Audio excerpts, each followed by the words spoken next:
THORChain is the first decentralized exchange to swap real Bitcoin. You can use every Bitcoin wallet in the world, and you don't have to connect it to a website. Same thing with Ethereum, XRP, BNB, Tron, Doge, and more. Eventually, you'll be able to swap any token from any wallet. THORChain is turning into a full layer one where apps can be built on top of it.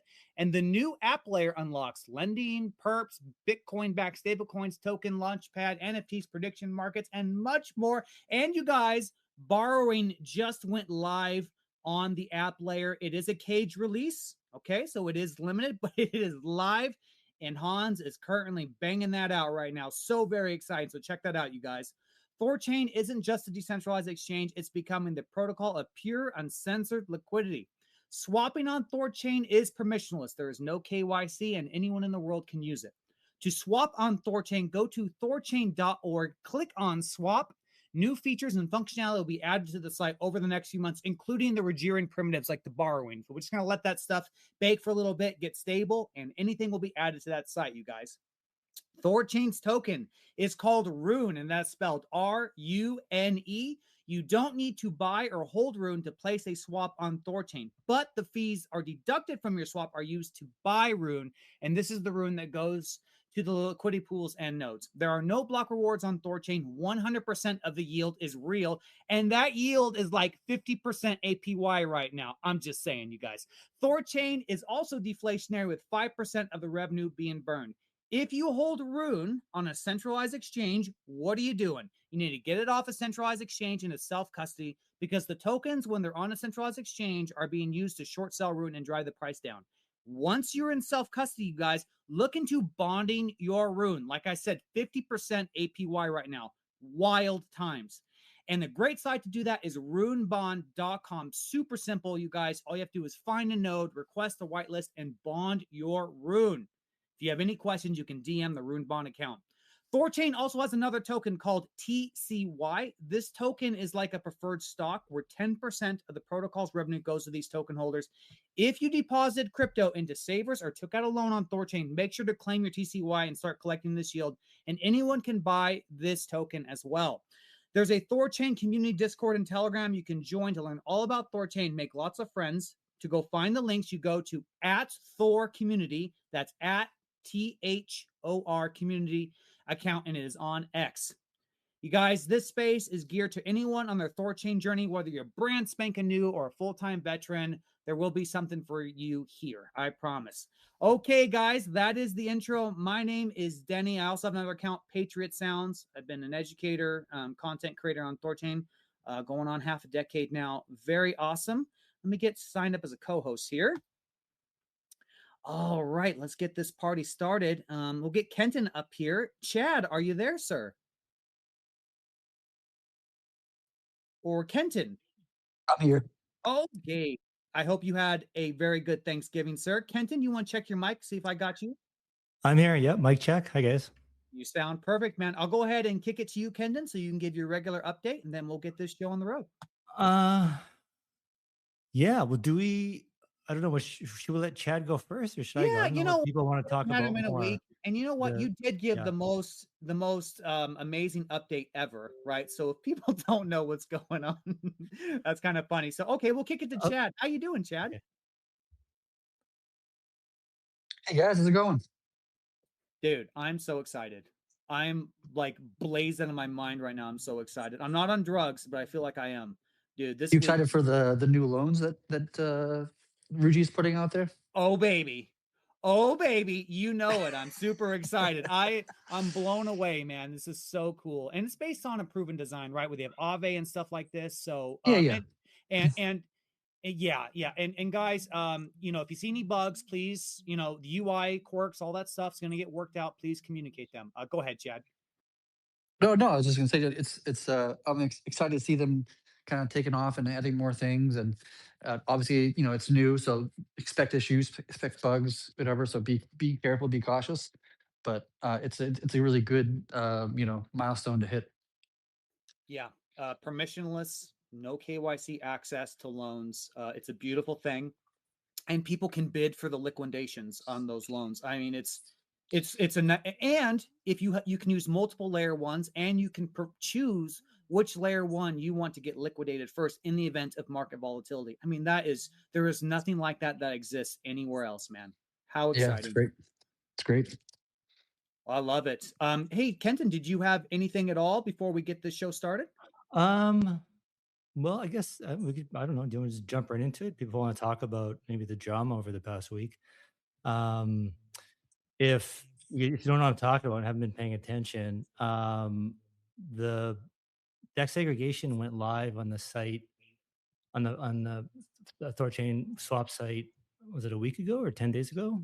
And since then, volumes exploded, and it's caught the attention of some of Thor Swap, Thor Wallet, and everyone else, and they're not happy, right? Because we're taking volume away, and so I responded to a lot of their comments. I don't really necessarily want to like rehash everything. Like if anybody else wants to ask me something, I'm more than happy to answer. But I really don't Well, want to go. Well, what's like the like give the kind of like summary of it all, because maybe not everybody knows what you're referring to. so I mean, well, the gist is that they're not happy, right? We have our own. We create a new front end, and we're taking the users and the volume, which is understandable, guys, right? And it's not. This is the goal. Isn't to vampire attack, steal users. But that being said, these users were always THORChain users, right? Mhm. This was always our audience, right? And and my push, my impetus to do this is actually, but what I should do is give everyone some background and kind of some history, remind everybody why I'm doing this. Um, Earlier this year with Thorfi and Bybit, there's some good we can take out of that, in that it helped point out issues and problems with how THORChain is designed, right? Like the business model, not the code itself, but the actual business model. And the original business model was for THORChain not to have its own front end and let third parties distribute it. Third party wallets and websites, all that kind of stuff, to help prevent regulatory capture, right? That the authorities couldn't shut us down. And I bought into that, guys. I thought, oh, this is a good idea. This is great. Maximum decentralization and blah blah blah. And then, but what happened in reality in January and February is the authorities didn't go after anybody. Nobody was charged. Nobody had a cease and desist. Nobody went to jail. Nothing was shut down. Um, what happened was our distribution network kind of turned on us. And so the idea that we have to, it's a false premise to worry about the authorities using force to shut us down, when in reality, our risk is our distribution network shutting us down voluntarily. And we realize this happened. This is what SwapKit keeps reminding us in THORSwap, that they had to really fight with the wallets to keep THORChain turned on. And so there wasn't like this was a voluntary action by the other major wallets, right, to turn us on or off. And so for me, what I realized, like we have no control, you guys. Like if these wallets turn us off, like our volume is done, right? And then if you boil it down a bit further, um, THORChain is not integrated into all these different wallets and websites. SwapKit is, and THORChain is not invisible in the background infrastructure that we all thought it would become. I bought into that idea too, you guys. I thought it was great. It's cool. This makes sense. But that isn't how it ended up shaking out. What shook out is SwapKit is the invisible in the background infrastructure. And we are 100% at the mercy of SwapKit, right? If they decide to turn off THORChain, it's done. Our volume is zero, right? We have nothing. And when Near Intense went live on THORSwap in June, I believe it was mid-June, I think. For me, that was like the Manhattan Project testing the nuclear bomb. After that happened, every country in the world was a nuclear arms race. Everyone had to get a nuke, right, to protect themselves. So Kenton went on a nuclear arms race to protect THORChain, because what this means is when you see Near pop up like that on SwapKit, they're talking to 10 others, right? And what's going to happen is THORChain destined to be at the bottom of the recommended, we're at the bottom of the recommended list of 4. We're going to be at the bottom of the list of 10, right? And so, THORChain has zero control over its distribution. We are totally at the mercy of others. And so I recognize this. I'm like, guys, we have to bring our distribution in-house. We have to get control, and we have to monetize our own audience, right? And and in turn, make it harder for us to be shut down. So think about Operation Choke Point 2.0. The authorities aren't using legal avenues to censor and silence the crypto community. Just using influence, right, and using the banks to voluntarily do it. That's essentially what happened with is happening with the wallets potentially turning off THORChain. Like, there's nothing legally is happening. It's just voluntary. If we have our own site and you're worried about the authorities coming to shut it down, that's actually kind of good, because it forces them to use the legal routes to do it, which is harder than influence. So yeah, so so we'll cross that bridge when it comes. What matters is we need control. We need to control over distribution, because we don't. And then by us having our own aggregator, this is like mutually assured destruction. So if SwapKit wants to turn us off, or something, or they did introduce all these other exchanges, and our volume goes to zero, like naturally for whatever reason, now we can compete. We can go compete with SwapKit and find another way to get THORChain in there. So we can compete on price. If we want to press a nuke button, maybe we open source the back end and just destroy the whole distribution model. I'm not saying I want to do any of these things, but what I'm trying to say is THORChain, we need to be back in control. We need to be the alpha, and be more in control of our own destiny. And what's really instructive, or will be here, I don't know if we're celebrating the volume right now. We'll see if this is a flash in the pan. But if, let's just pretend over the next month, we do see the majority of the volume is all on STO and it's nowhere else, then this entire time, this whole last 4 years, it's just been THORChain's audience the entire time.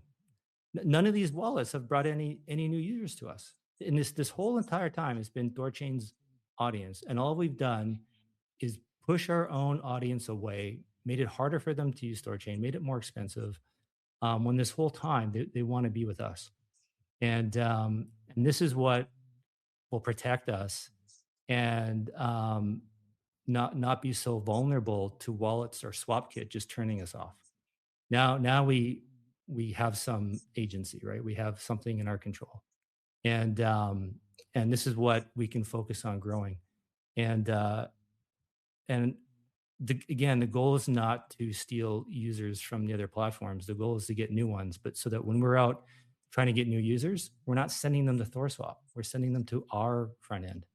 And so we can be more in control of our destiny. We can truly reap the rewards of our labor. And I don't want SwapKit or THORSwap or THORWall or any of these guys to go to zero. That's not it at all. I honestly think we can all grow out of this, right? The pie is big enough for everybody. But right now we just have some, we're setting boundaries. When you set boundaries in a relationship, sometimes it, can be a bit confrontational. But I think in the end, it's healthy for everybody. And but most importantly, it's healthy for THORChain. And so I'm speaking as someone who is only invested in Rune. I don't own any other tokens in any other projects. I don't even own TCY. I don't own Ruji. I only own Rune. And so this is what I'm thinking about. And when I think about it from the investor point of view, like, Rune is uninvestable if we don't own the distribution. It just, because we have no control, right? So if we want to make Rune investable again, we need to control distribution and start demonstrating we have users, we have a brand, and start growing that. And I'm not saying we should stop with the wallet integrations. I think we should keep going. I don't think, our aggregator, like, I'm not saying I want to go and, go talk to Trust and Ledger and try and edge out SwapKit. That's not my goal or my intention. I think we want to keep SwapKit happy as a partner and let them manage that relationship. But any new wallets, game on, right? We should offer them our aggregator. And so this is part of me marketing and promoting THORChain, to get new users on our front end. But we want to get new wallets too, right? And so we should offer them our aggregator. Because right now, nobody is selling THORChain, you guys, to these wallets. It's all SwapKit. Right? SwapKit is our salesman to wallets. And they're DEX agnostic. They might be our friends and we have a working relationship. But for them, they don't care how much volume goes through THORChain versus Near, Chainflip, whoever else, right? As long as it goes through SwapKit, which is fine. It's great. That's their business, right? That's okay. So I know it's going to happen. We're going to take their users and whatnot. That's what's going to happen. But I would argue those are always our users to begin with, and those other platforms have had a nice run servicing them. They've made money off them. They've had a big audience they've gotten for free. And now we're just taking it back. So, this isn't about trying to hurt others. This is about trying to benefit THORChain. And the unfortunate consequence is some others will be impacted. So I hope Yeah, that but kind of makes so everything like, clear. so like, we were impacted as well, right? Like, um, in the earlier days when we had created BepSwap, in the very early days, which is the kind of the UI, we'd funded it, me and JP, and we'd funded it. We'd, worked with some people to build that thing. And then they decided to break off from THORChain. Then we're like, oh, we're going to create our own project called THORSwap, launch our own token, do their own kind of thing in a sense, right? And they call it THORSwap because it was obviously THORChain, specific. And we supported that. Like, I think I was an early investor into that. I think JP was also an early investor. Like, we were supportive of them to break off into their own thing and do THORSwap. And things kind of continued with like SwapKit kind of came up, but like later, um, and and they're just trying to do what they think is the best for like their user or their community, just by being an aggregator. Like, or we're going to connect with all the different, you know, cross-chain dexes, and we're going to give quotes and offer the best, fastest solutions or the cheapest solutions or whatever, which is like a perfectly valid thing to do. And I actually appreciate SwapKit and everybody else, doing that over the last few years. And that's just like capital markets being capital markets. Like, they saw a demand because wallets wanted to integrate with, cross-chain swaps, but maybe they didn't like THORChain alone because, for valid reasons of like, well, THORChain doesn't support this coin or this asset or this chain, or we don't want to be reliant on just THORChain because if THORChain goes down, our whole swapping mechanism is broken. So we want to have, redundancy. So we want to have secondary or third or whatever, so that if THORChain does kind of go offline or pause trading or whatever the hell it is, that there's options, and that's perfectly fine and valid. Like, and they should continue to do that. And I'll continue to support SwapKit in any reasonable way that I can, or anybody else for that matter. But like, they're just doing what they're doing with like to be competitive in a capitalistic market, right? Which is like, nobody can blame you for that, right? And I think we're just responding in the same exact way, because it used to be that we would get all the volume because we were the only ones that existed in the industry.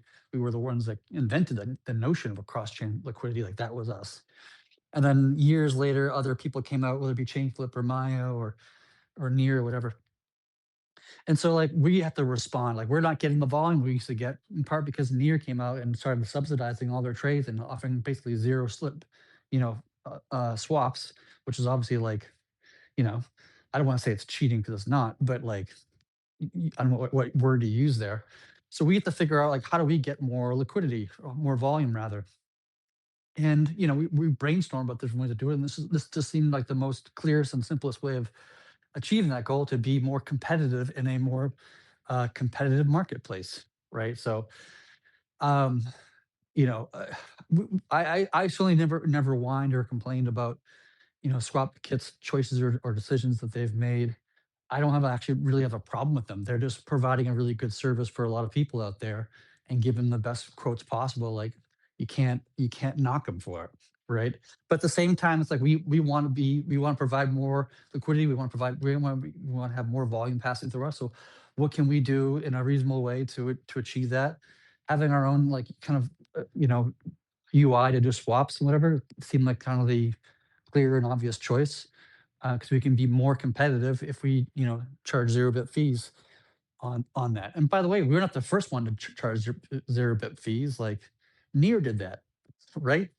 And so did like Leodex also did that. It's not so much like specific to even us, so um it can be interesting to see how over the next like even 4 years how this market's going to mature. Are there going to be more kind of dexes that cross-chain dexes that pop up? Are there going to be more swap kits that pop up? And how are they all going to be competitive with each other? How does the market respond to those things? It's a very interesting question. I don't even know the answer, to be honest with you. I don't. I'm just, do the best I can to provide as much fundamental value to the THORChain protocol to offer the best, offerings we can to garner the most amount of liquidity and volume and feed generation that I can. That's what guides and pushes me more than anything else. So I understand why SwapKit wouldn't be happy about it, because they're not getting as much volume as they did the week before or whatever. But that's the same thing for us.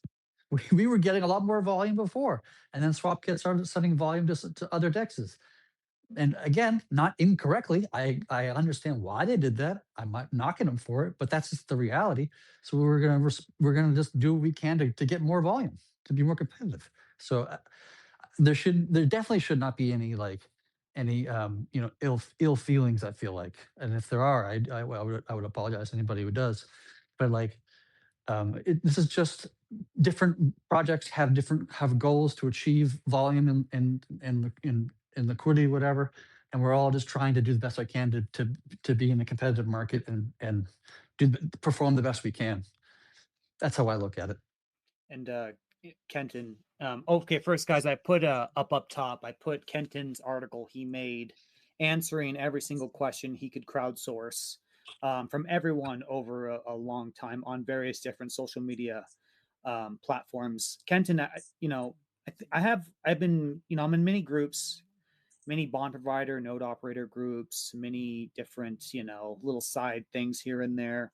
I've kind of been getting opinions from all the node operators, bond providers, even some LPs, and I'm going to give it to you as best I can in kind of like an aggregated sense. But I would like to talk real quick about a conversation we had, I think, almost 2 years ago.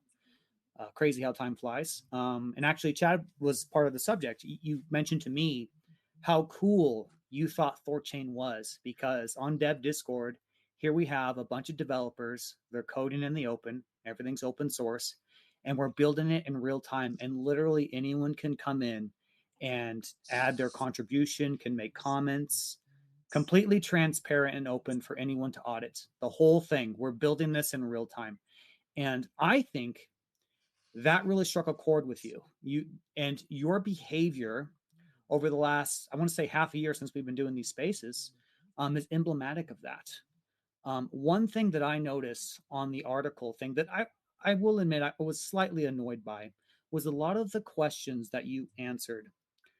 You have been stating them ad nauseum on X, Discord, Telegram, and various spaces that we have done, right? And I understand people don't have the time to listen to every space, but I want you to know something, Kenton.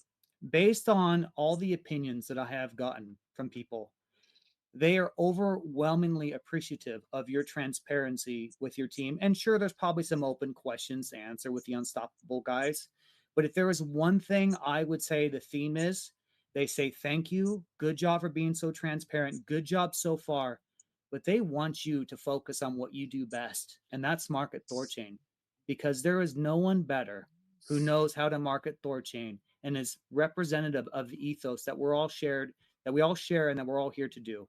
So I want you to know, man, you have this desire to always be transparent and to always get, and that's awesome. And you have done that.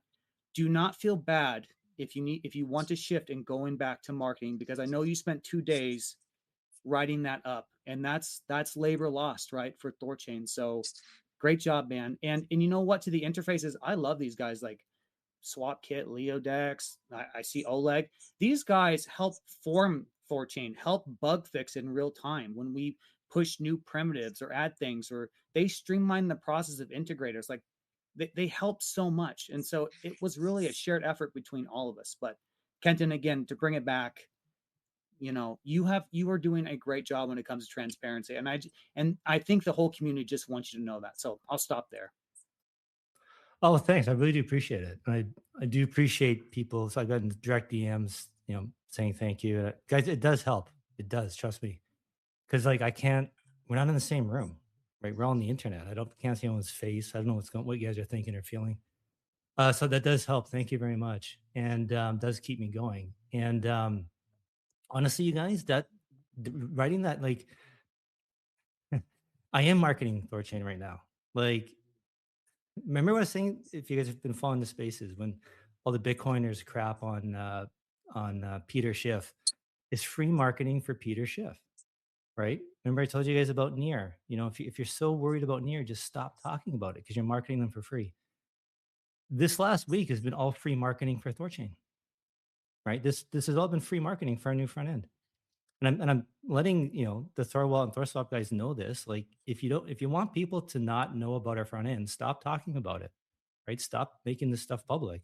You just gave me a perfect platform to showcase the new interface. And I I do pride myself. I mean, pretty honest, and so you gave me the opportunity to show who I am, right?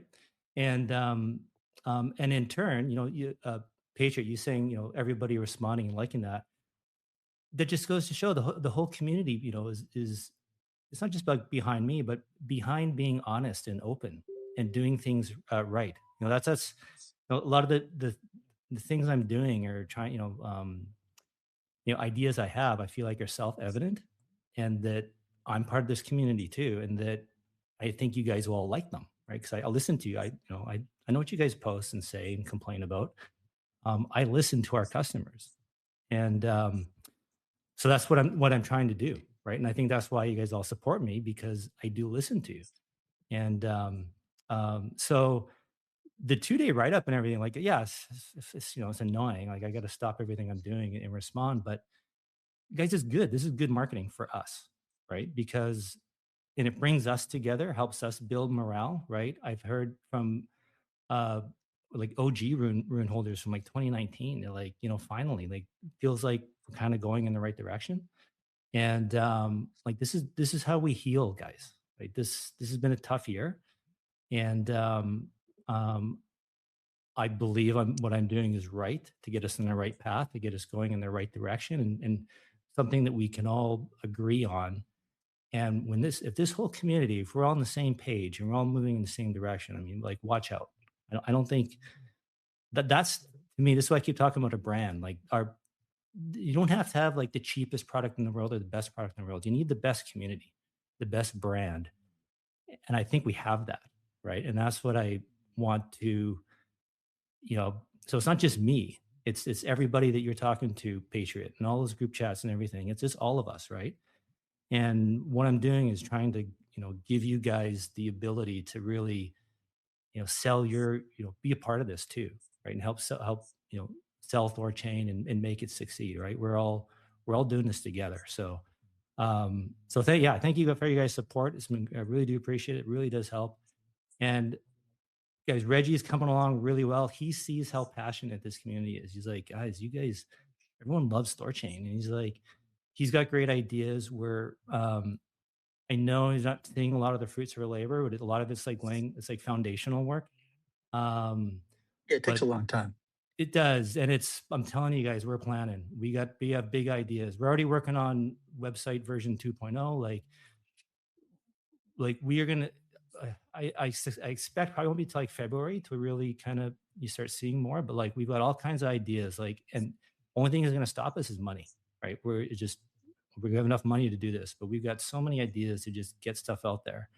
And I'm convinced it's going to work. I think we have a product that we have a real product that solves a real problem, and and we just have to get that out to people. And with all everyone's help and support, we'll get there. So yes, I am, guys. This is part of marketing. I'm working on it, but so thank you.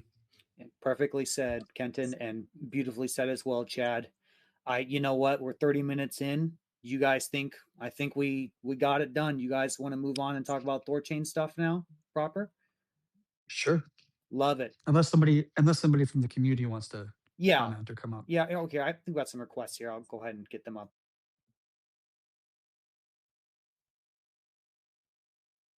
Yeah. Well said. And yeah, Kenton, I agree. I think we do have the best community and just a diehard group of individuals, right? We got By the way, like, no quitting us. Go ahead. The idea of like memless and having like a a very cheap like 0 bit or 1 bit UI, like that's been around in THORChain community for like probably over 2 years. Like I remember I was living in, I think it was Japan or something, and I was talking to Eric Voorhees about this notion like years ago in 2023, I want to say, maybe 22. Can't remember exactly. It just never got prioritized over other things, and it's like so this idea has been kind of ruminating for quite a long time, even before like Near even existed. Maybe even pre SwapKit. I don't recall how old SwapKit is, but it's possible. So it's always been kind of a thing that on the back of my mind for a long time. And I was actually planning on building the UI myself, but then Ken came with the Unstoppable Wallet people, and thankfully I didn't have to spend my hours putting together, and they did quite a fine job of it in the end. But by the way, I did see, I think it was yesterday, I saw a $6 million trade via Memoless. I think it was a Bitcoin to ETH trade that occurred yesterday. And I was just like, wow, that's a mega huge trade via the Memoless feature, which is pretty interesting to see. Oh my gosh, you're so right about that. So exciting. We have a couple speakers up here with the Coke. I think you requested first. What do you got, buddy? And then we'll go to WB. Oh man, first of all, so much was said already before. And I think Kenton and Chad actually addressed a lot what I had in mind. But Kenton, you're doing amazing job. Just wanna come up here in the same groups that Dennis and yeah, I love your approach. At first, I was critical, like, hey, why you're not responding? Like there is so much like chaos going on. But you took your 2-3 days. I know it took you a lot of time to make this right up, and I absolutely love this approach. You took your time, you addressed what's going on. So, Kenton, you're doing perfect job. You get my, you're getting my like high five. You're getting a little baggie of Coke if you guys ever meet in real life. That's what's happening, Kenton. I'm cutting out again. That's crazy. I have. No, you're okay. You weren't that bad. Okay. Oh, I'm sorry. Anyway, Kenton. Thank you, Coke. Thanks. You buddy. did really good job. I really like this approach. Like the dogs are barking everywhere, and you don't have to like throw a sausage to every dog right away. You just wait your time, and then you approach everybody at one point. So I really like how you did. Good job. By the way, Yeah, Kitten, cheers, man. Thanks. random question for you. Do you use a dashboard to track volume through STO versus other THORNAME interfaces? I've just been looking at X Scanner. I don't know if there's any. What else do you guys use? I don't know. I know that I've actually used in the past. I've used THORSwap's UI tracks how much one versus another, but I haven't looked in a while, so I'm not sure if they support STO or not. I like runescan.io. It's not bad either. I look at that occasionally. Okay. I wonder if Ray Analytics, he might have something. I can't remember. That's how you say it. Rake Analytics. Oh yeah. Ryan something or whatever it's called. I haven't looked at Thor charts in a while, but there's probably something on there too, I'd imagine. Yeah. Okay. We have. I'm always go a ahead, bit. Benjamin. I'm always a bit like I always try to. I don't want to jinx it, right? It's only been a week, right? So it'd be nice to see how the next month goes, right? This is sticky, so Yeah, yeah. We definitely have to give it some time. I heard something through somebody that like some of the volume we were seeing was from the Bybit situation. I guess that's what somebody was saying. I don't know if it was true or not or what, but I just heard some sort of rumor that like some of that volume is not so much through like, normal, typical market conditions, but just the Bybit hacker setting more funds or something. I'm not quite sure. I've heard the same rumor, and I didn't want to like, yeah, it might. That's why I want to see if this is just real volume or hacked funds or not. Yeah, so hopefully it's not hacked funds. Yeah, we definitely do Yeah. not support criminals at all on Yeah. THORChain. We hate that. Maybe I'll just quickly say that. Like, so we do have a wallet blacklist on the front end, and I was actually talking to Ibik this morning about it. Like, I want us, right now should be good enough, but it'd be nice to work on one that's like maybe even the best in the world, right? Put some real effort into it so we can try and prove and demonstrate to the market that we don't want this, right? The base layer we can't. The base layer is permissionless, right? We can't do it there, but we can try our best on our front end. So that would be say like phase two, I guess, right? We'll get everything else shipped, and then we can look at doing a better job on the blacklist. Absolutely, absolutely. We have another speaker, WB. You want to check your mic? What you got for us? Hello, can you hear me? Yes, go ahead, buddy. Awesome. This is a question for Kenton, actually two questions. The first question is related to how you're unifying everything for THORChain.org. You're moving the blog there, you added swap. I was just wondering if you're gonna move an Explorer there, blockchain Explorer, like THORChain.net, if that's gonna be linked in at all. I think Nine Realms makes that, I'm not sure, but that was question one. And then question two is, will STO support Ruggira features? So let's start with question two. Yes, I want the STO site to have all of the apps as well. So it'll be everything. Sweet. Yeah, that's the plan. And then great, Pragmatic Monkey, he's on board with that too. Like, and we're just gonna slap it. Like, this is all THORChain, right? It's not, you don't know anything about Ruggira branding. It'll all be THORChain. But yeah, PM he's on board. He sees it makes sense too, so it's good. And so we'll have like a little friendly competition between our two front ends, right? We're both going to make money, right?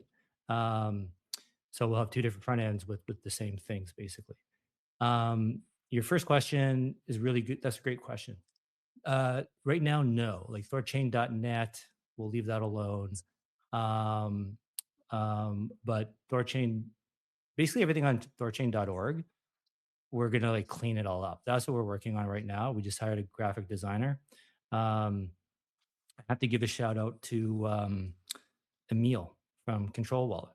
I don't know if you guys remember, Control did their rebrand from XDeFi to Control, and Control, they got a nice, clean, good looking website. So I asked them who their graphic designer was and put us in touch.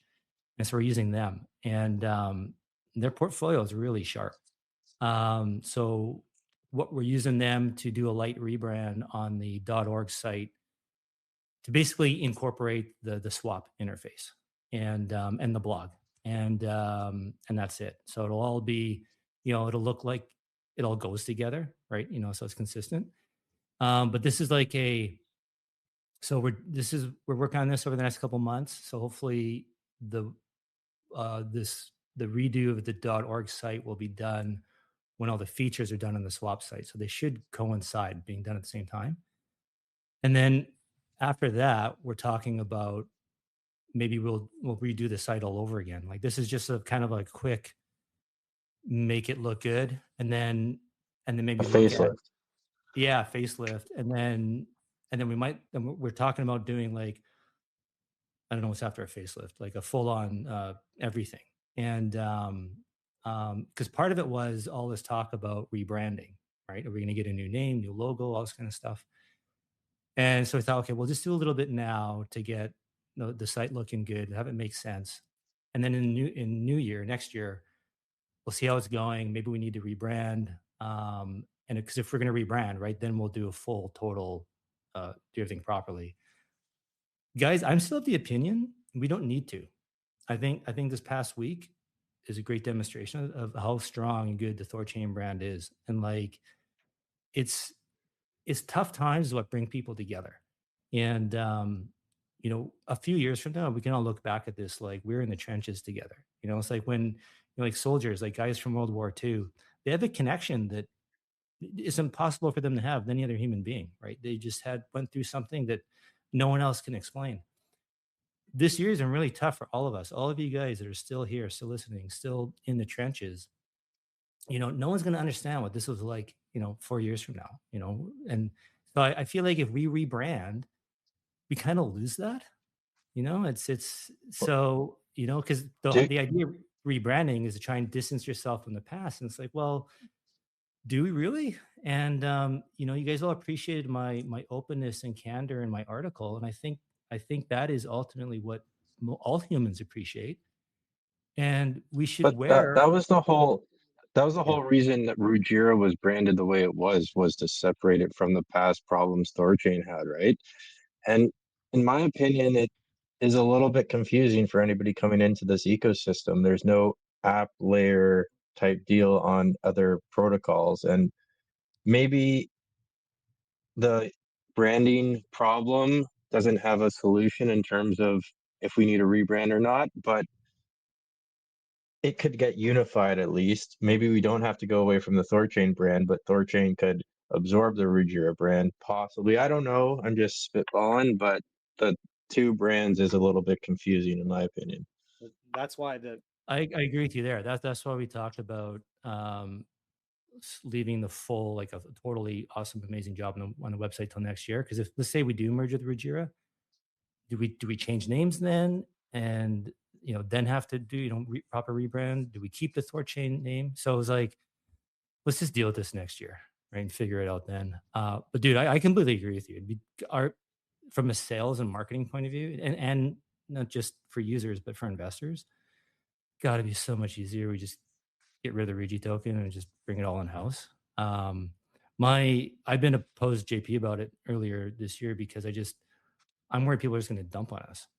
And so, if we did it now type thing. So, but from a sales and investing point of view, it's so much easier if it's just all together completely.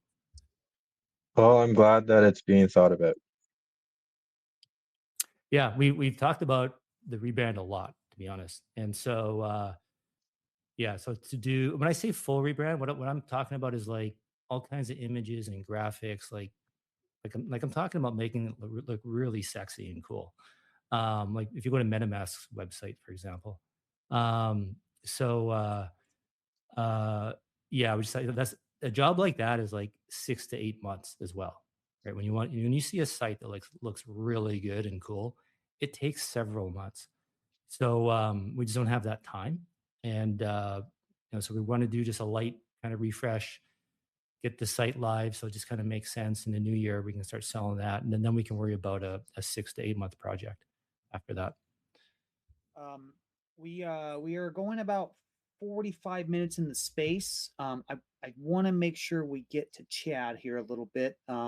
So with the Coke, if you want to hold your question, just so because I have some questions here that the community, I want to make sure we get them answered. So is that okay? We switch guys, switch topics. Yeah, fine by me. Okay, perfect. Okay, Can I say Chad, one last thing before stepping down? go ahead. Chad, you're the man. That's it. Thanks. Appreciate it. Absolutely. I will just take 1 minute, guys. I'm sorry, Danny. Guys, we don't have a text aggregator. We don't have SubKit. How can we even a conversation about rebranding if we don't have our product aligned? It's like Amazon. They used to sell books. They never discussed like rebranding to having we sell everything. And same thing as well. As long as we don't have everything all sorted out, we don't have app layer, we don't have all the tokens that we can swap on STO. I think we should even not touch the idea of rebranding. If we have everything done, everything works brilliant, and we still don't see users, we still see confusion in the market, of course, then we discuss rebranding. But at the moment, it's just like too soon. I agree, Co. That was my sentiments exactly. Let's get everything done first, right? No, none of this almost is coming, should be in a few weeks, whatever. Let's just get it all done first. So totally agree. I agree with both of you. Yep, 100%. I think we're all in alignment here. Okay, Chad. It's been 2 weeks since we last talked to you. Anything you well, first, yeah, I'll just give you the floor if there's anything what you're working on, progress on things, and then maybe we can get more specific from there. Yeah. So a lot of the last 2 weeks has been working on like bugs or mainnet issues or investigating things or whatever. So that's been kind of like been a time suck in a lot of ways. But I did want to talk about something because the last time we spoke, like 2 weeks ago, we were talking about intents, and Kenton was expressing concerns around some of the aspects of the design around like in some circumstances funds being like kind of abandoned because people just abandon their funds and the protocol just kind of follows suit. And Kenton was saying that he wasn't comfortable with that. We were kind of talking about it on the kind of throwing out ideas and kind of batting around different concepts on this space a couple weeks ago, and I just kind of wanted to come back to it because like I've been thinking more about it over since then, and I've the current kind of solution to this problem that I've been kind of working on, and Kenton, you're welcome to tell me if you like this approach or you don't like it, of course, is that like if you get to such a situation where somebody provides an intent, like they want to open an intent, they want to sell some random Solana token for some like USDC or whatever, and no solvers come to kind of give them the USDC because the price is too high or whatever the reason might be. And we can't, refund the user their random Solana token because we don't know the value of that token. We don't have a pool to tell us the price of the token. So we can't just like spend gas tokens to send them back their funds because then the protocol is at a loss in that scenario, which could be exploited in a kind of grief attack of some kind. So the solution that I'm thinking now is that like, if you get to that situation, we can't do a refund because we don't know the price. Instead of just abandoning the funds, which is what we were talking about last week, 2 weeks ago, there's basically like an auction. There's like a partial liquidation, like a 10% liquidation of those assets. Like that's basically auctioned off on chain, and so people can say, "Oh, I'll give you, 0.02 ether for that, 10% of that token or whatever that is." Has to be of the gas asset of that chain, but you can have people start kind of auctioning off this, and then obviously the highest bidder more or less wins, which would be fairly close to the 10% of the value of those tokens, most likely within a few basis points. And so then the protocol gets the gas they were using to make the bid. The bidder gets the 10% of the tokens, and then the remaining 90% goes back to the original user who opened up the intent. So that way, like, you do get a loss in that scenario as a user, but you only lose 10%, not 100%. Yeah, definitely better than nothing. And actually, maybe I should say thank you, Chad, for always letting me, criticize your ideas and not taking it personally. I hope. Um, yeah. What about? Could you, instead of going? Forgive me, maybe I misunderstood you. Can it start at like 1% of the trade, then 2%, then 3%, and work its way down to 10? And like kind of like Yeah, you could do something like like that, but there's a little complexity around that. And that is that, like, if it's 1%, then like, obviously there'll be numerous occasions where the value is not there to provide the initial kind of bid, because the minimum bid to start is 3x the gas, just to ensure it's something worthwhile to some small degree. So it's possible that 1% is not worth 3x gas, right? But maybe 2% is, maybe 5% is, maybe 10% is. that becomes more complicated from a bidder's perspective if what you're bidding on is kind of like sliding over time. Do you know what I mean? That might be kind of like challenging and like adds a lot of complexity, because even just adding this functionality that I'm talking right now, like more or less kind of like doubles the complexity, doubles the size of this feature, just because it adds an entire new like auctioning bidding mechanism and changing your bids and topping up your bids and then refunding for this, and then the minimum bids above there's like a bunch of complexity that comes with it. So I'm already kind of like doubling the complexity of what an intent actually is in the code base perspective.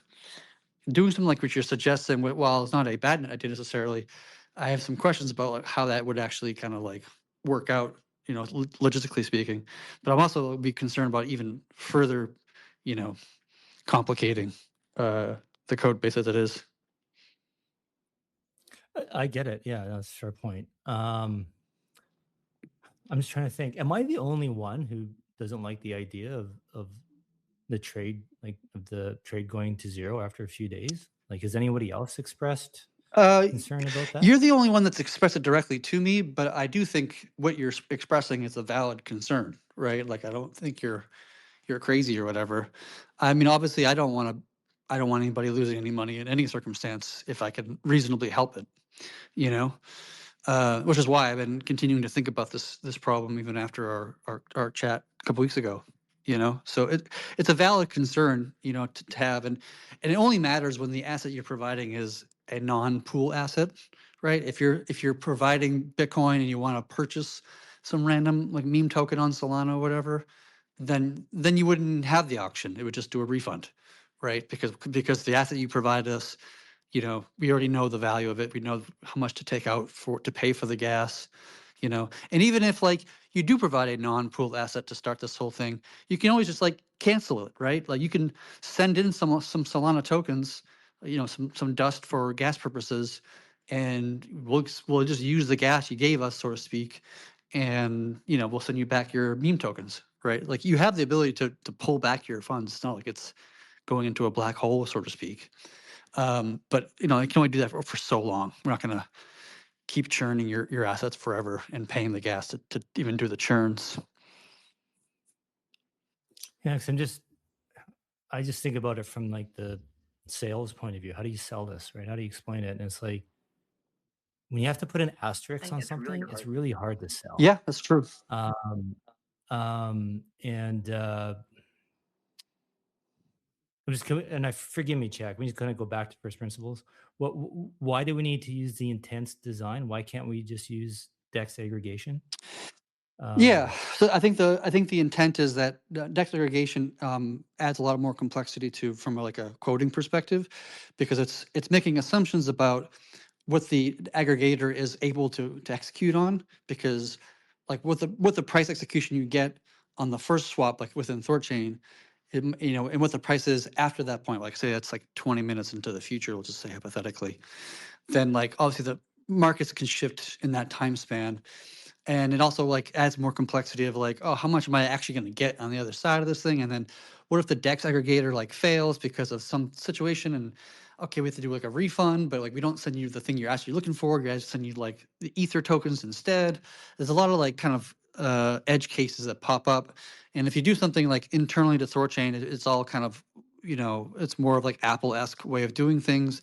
And you kind of own the full pipeline, similar to how you own the full pipeline of like of volume, like you've been talking about earlier in the conversation. And it becomes easier to reason about, easier to quote. You'd have more reliability, more, a clearer sense of like outcomes in a sense.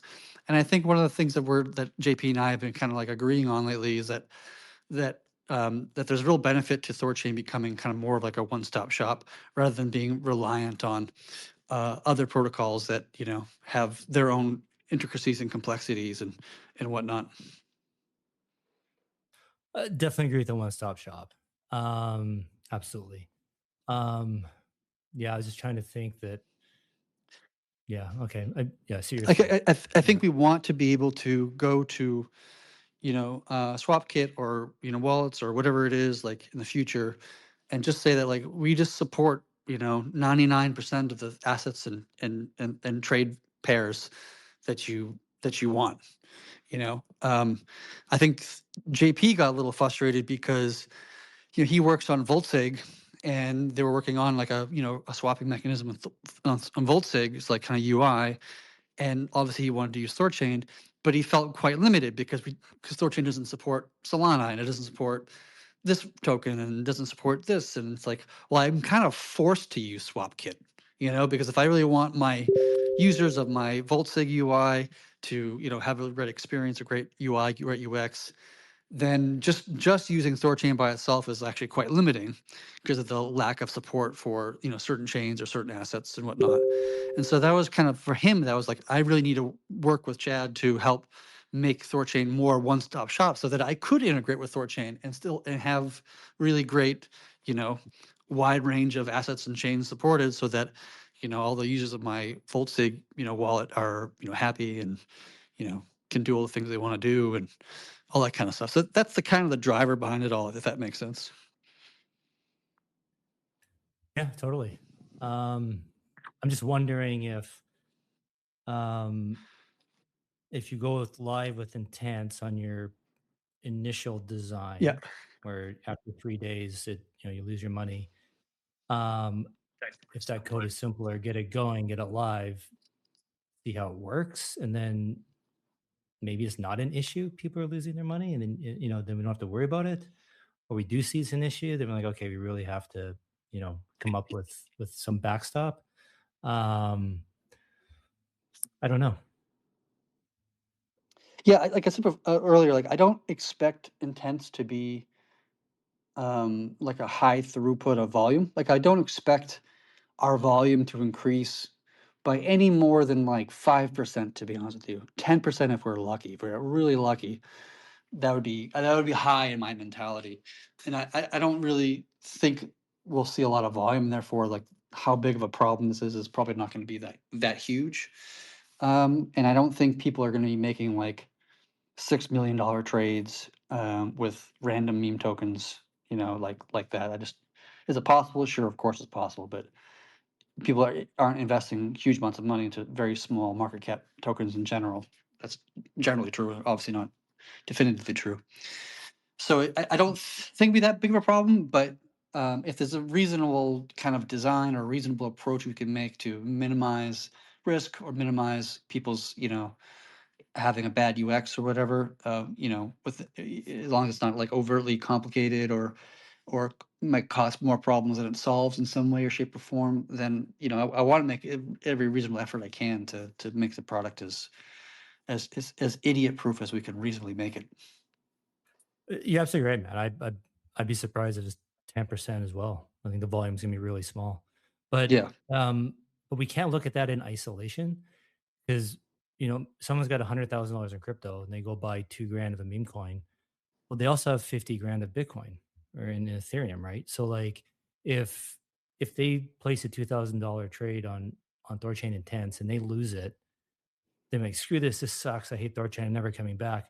We lose their other 100 grand that they otherwise would have traded on THORChain, right? Yep. So it's a holistic thing, right? So that, yeah, do we want to put in this effort and work to get 5% more volume? Well, we could get how do I say, you understand what I'm trying to say, right? It can grow the whole pie, Yeah, but I yeah, don't think we have to yeah. get the whole wallet. Yeah. Yeah, exactly. Which is why I've been continuing to think about this problem, the last couple of weeks and trying to find a decent solution. And if somebody puts a $2,000 trade and they lose 10% of their thing because of some edge case scenario or whatever, like it's not great, of course, but you still got 90%, so it's not not crazy bad or anything like that, you know. And in the protocol, that 10% that you lose actually becomes system income for the protocol, so the protocol actually makes a little bit of money in that scenario. What do you think the likelihood of someone's trade not getting filled? Like why wouldn't an intent trade get filled? Um, the reasons there's really like two primary reasons I think about, and there's probably more, but these are the ones I think are the most likely. Either A is you put up some number of tokens and you're asking for Y number of tokens, and the value of Y number of tokens is just like this is not enough meat on the bone, so to speak, for a solver to like say I'll solve it. You know, if you're putting up like $100 worth of Bitcoin and you want $150 worth of, this is obviously a really extreme and stupid example, but $150 worth of some Solana token, then obviously nobody's going to like solve that, right? Because it's a loss for them.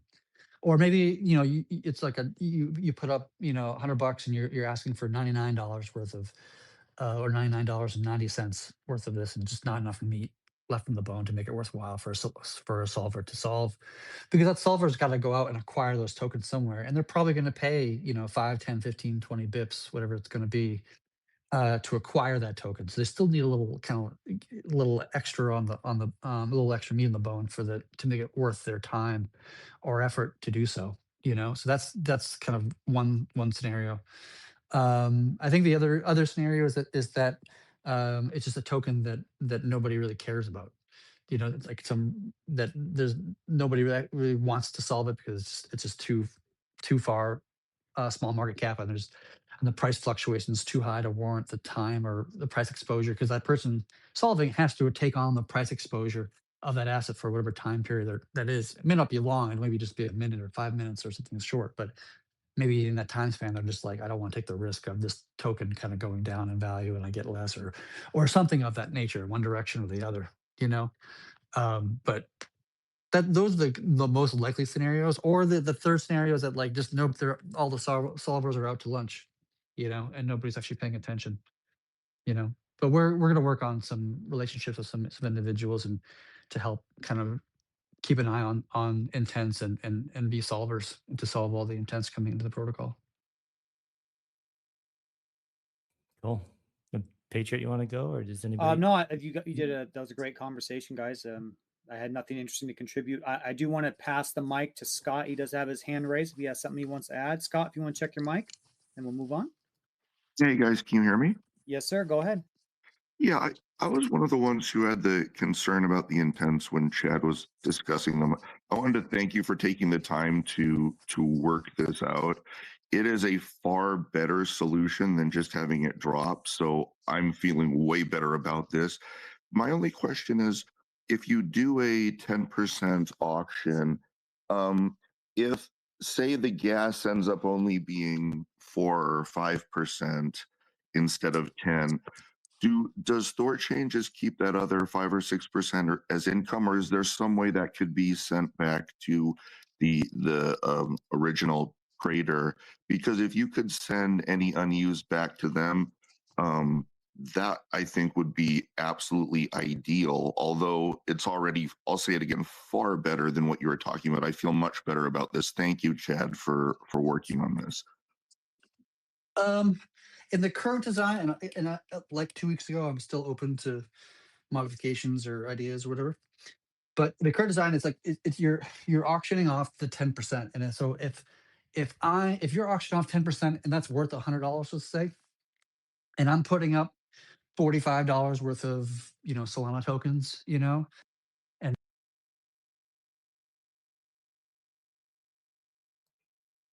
Did I rug or did Chad rug? I think Chad rugged. I can't hear him. Okay, we'll have to get him back. Oh, there he is. Sorry, can you hear me guys good? Yep, we can hear you now. Sorry, I got a phone call. Somebody called me and I had to hang up on them. So if I'm putting up $45 for this $100 worth of this token, then like in theory, somebody should provide, try to outbid me at $55 or $60 or whatever, right? Unless you want to do a thing where when you're auctioning this thing, you say like, I'll give X tokens per Y tokens. So instead of being like the full 10%, you say, I'll buy 2% for this price. I'll buy 7% for that price. You could do something like that. But in the current design, you're auctioning off the 10% for whatever is the highest bidder in this market, whatever that is. And in theory, that should be close to the 10% value if it's a healthy market. But if it's not, the protocol would get $45 worth of the Solana tokens as system income. The auction, the bidder would get the 10% of the tokens, whatever the market value of those things are. And then obviously the person who created the intent initially gets the 90%. Does that make sense? Scott, if you're speaking, your Yeah, mic's yeah. I'm sorry. Yes, that makes sense. And yeah, way better. I'm really excited about this now because Kenton's absolutely right.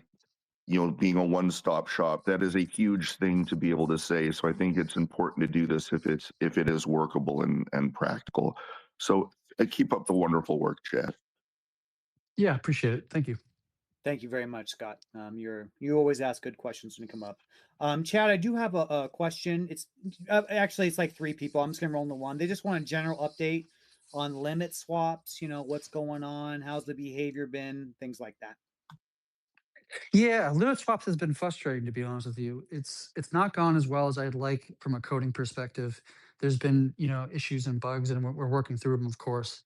But what's like really annoying about it is that like this is just like a thing about especially mature blockchains in general, but especially mature ones, is that like your kind of your dev cycle is very, very slow.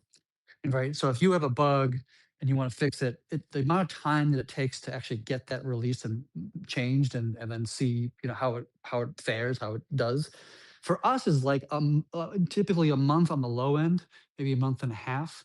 That's a really long time, to wait. So it's very slow. Versus if you're like Unstoppable Wallet and you're creating you got some bug, you can find the bug, patch it, and have it like live within hours. You know what I mean? It's just like a much faster cycle. In fact, I remember when we first launched THORChain on a single chain castnet. This is back in like 2020, I guess.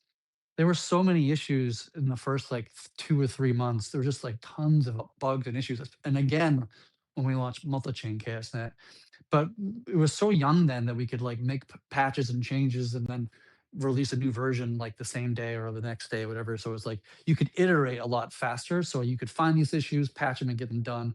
But like because THORChain is so kind of mature as a protocol, and we have a much slower kind of dev cycle, in part because of like of requirements and agreements with like some partners about how we have to release a new version, and then we have to wait weeks before it can actually like hit the chain, so to speak. It just slows the process, which just makes it much more painful to actually like get all these things kind of like sorted. And it's a lot slower than what it's been historically. So it's actually rather quite frustrating. So I'm actually a little bit annoyed actually with the limit swap stuff. But as we're finding issues or bugs, things are getting patched. The next release, 3.15, which will come out, I think, in the beginning of January. We'll have patched all the bugs that we're aware of at this time, at least, and we'll continue just to kind of like iterate as we need to. But the problem is, it's just taking much more time to do all this than it would have, years ago. That's just kind of frustrating. Yeah, I understand. I'm sorry, are limit swaps currently going, or are they paused until the update? I think they're currently going, but there's like a couple bugs of like limit swaps like not executing exactly like when it needs to. Like it kind of executes a little bit like with a little bit slower, if that's the right word to use, or needs a little bit more space to execute than it should. For example, I think trade assets is having some problems because of the way trade assets works is structurally different than secured assets. So there are some bugs now, but you can do it now. Just you're not going to get the execution to be like right on time, so to speak. Unfortunately, again, this is all be patched in 3.15. Gotcha. Okay. But yes. Perfect. Okay, I got those questions are done. And now it's a simple lateral move. How's Memolus going? I know we had those big swaps. Are you happy with Memolus, or has there been a few hiccups there? I haven't seen any bugs issue with Memless quite yet. I've seen somebody, I think it was like earlier today, had done a Memless transaction from a sect, and that's not recommended for a host of reasons. And I'm not quite sure. I haven't actually looked into the depth of it quite yet, of like how if that resolved or didn't resolve or whatever. But I think other people might be already looking at it. But I haven't seen any Memless bugs quite yet. Knock on wood. And I do have it as an action item. I actually have a branch and a pull request, so to speak, to add like native assets for Memless. That's something that Kenton was actually asking me for a couple weeks ago. Um, I don't know if that's going to get into 3.15 or not, maybe 3.16, but yeah, I haven't seen any issues. It's been quite smooth in that regard. Excellent. Perfect. Kent, Yeah. I'm sorry, not Kenting. With the Coke, you have your hand up. What do you got? Chad, you said we had a memoless swap from the sex. Was it known pre-hand? And if so, can't we just not allow the swap? Say like, hey, you're executing from it centralized exchange, and that's not recommended or not allowed to do. It's a bit harder to do that because you don't necessarily know which addresses are owned by sexes and which are not. Sometimes you do, depending on the sex. But we generally don't hard code, addresses to be mark them as like sexes or not. I think in this particular case, because of something about, and again, I haven't looked into the depth of it, I just kind of glanced at it.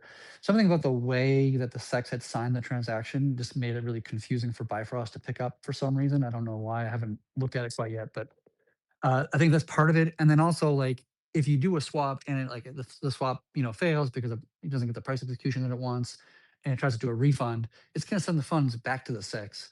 And I don't, who the hell knows how the sex would handle that in that scenario? Like, would it, take the funds and reaccredit it back to your account on whatever sex this is, or would it just like go into this abyss within the sex's wallets, and then you have to go through like customer support to try to like unwind whatever the hell happened. So I don't know of a way that we can like stop people from doing that, either swapping from a sex or swapping to a sex. Neither one are supported, and we publicly tell people to avoid such a thing, because it just adds a layer of complexity where things can go wrong, and if things do go wrong, then like there's really not much that we can do potentially to help you get your funds back. So it's just safer just to operate from your own wallet. I understand. I thought it was maybe like we already knew pre-hand it was sex, but if you just discard afterwards, understood. Yeah. Yeah. Yeah, but even if we knew it was a sex it was coming from, then it becomes like, well, what does that change? Like, okay, are we going to reject the funds coming to us? Well, what does that mean? Does that mean that we can't? Maybe just display a user that, hey, you're doing the swap from centralized Oh, exchange, yeah, you could do it on the this and front that. end side, Yeah. in theory, you could the UI could do that. I see. There's so many ways to do it from code base, and okay, I got it. Or maybe that's just the way to do it within the unstoppable wallet. At least front end, we should The front end, display. the front end can display, like, if you're doing a memo list, Yeah. like, don't send directly from a sex or send to a sex. Make sure you own the wallets that you're sending to and from. Otherwise, it could cause compatibility issues that could lead to loss of funds. I mean, my idea was that since the SDO has the known blacklist addresses, we should have like unknown sex addresses as well. And if somebody tries to do memoless, we just can display the message, "Hey, buddy, there, don't do Right, that." but that assumes that sex addresses are static, which they're probably not. Like, if, for example, like on Kraken, if you were to deposit funds into Kraken, they have a unique address per user, per client, right? So then the number of wallets that sexes have is like hundreds of thousands, right? Millions maybe. No, I don't understand. Same with blacklist addresses. We have a static address every day, and it gets updated every now and then. And we do our best. And same with the memoless. We just do our best. Yeah, That's it. yeah. I don't know if blacklists are different because that is generated from like on-chain analysis typically. Like, if hack funds going from one wallet to another wallet and blacklist all these addresses. This is different because you wouldn't even know if an address was a sex or not, because you'd be Kraken or whomever would just generate a brand new address that didn't exist a moment ago, and then send funds from it, or send funds to it more accurately. Yeah, that makes sense to me. Yeah, very difficult thing. I think the bottom line, guys, just take your sex when you're on a sex, put it in a wallet first, and then do what you got to do. Yeah, make sure Don't go you from own quick. like the whole, as much as you can. Otherwise, you're leaving an opportunity for something else in the pipeline to kind of like go awry, and then you just don't want to deal with that if it goes awry.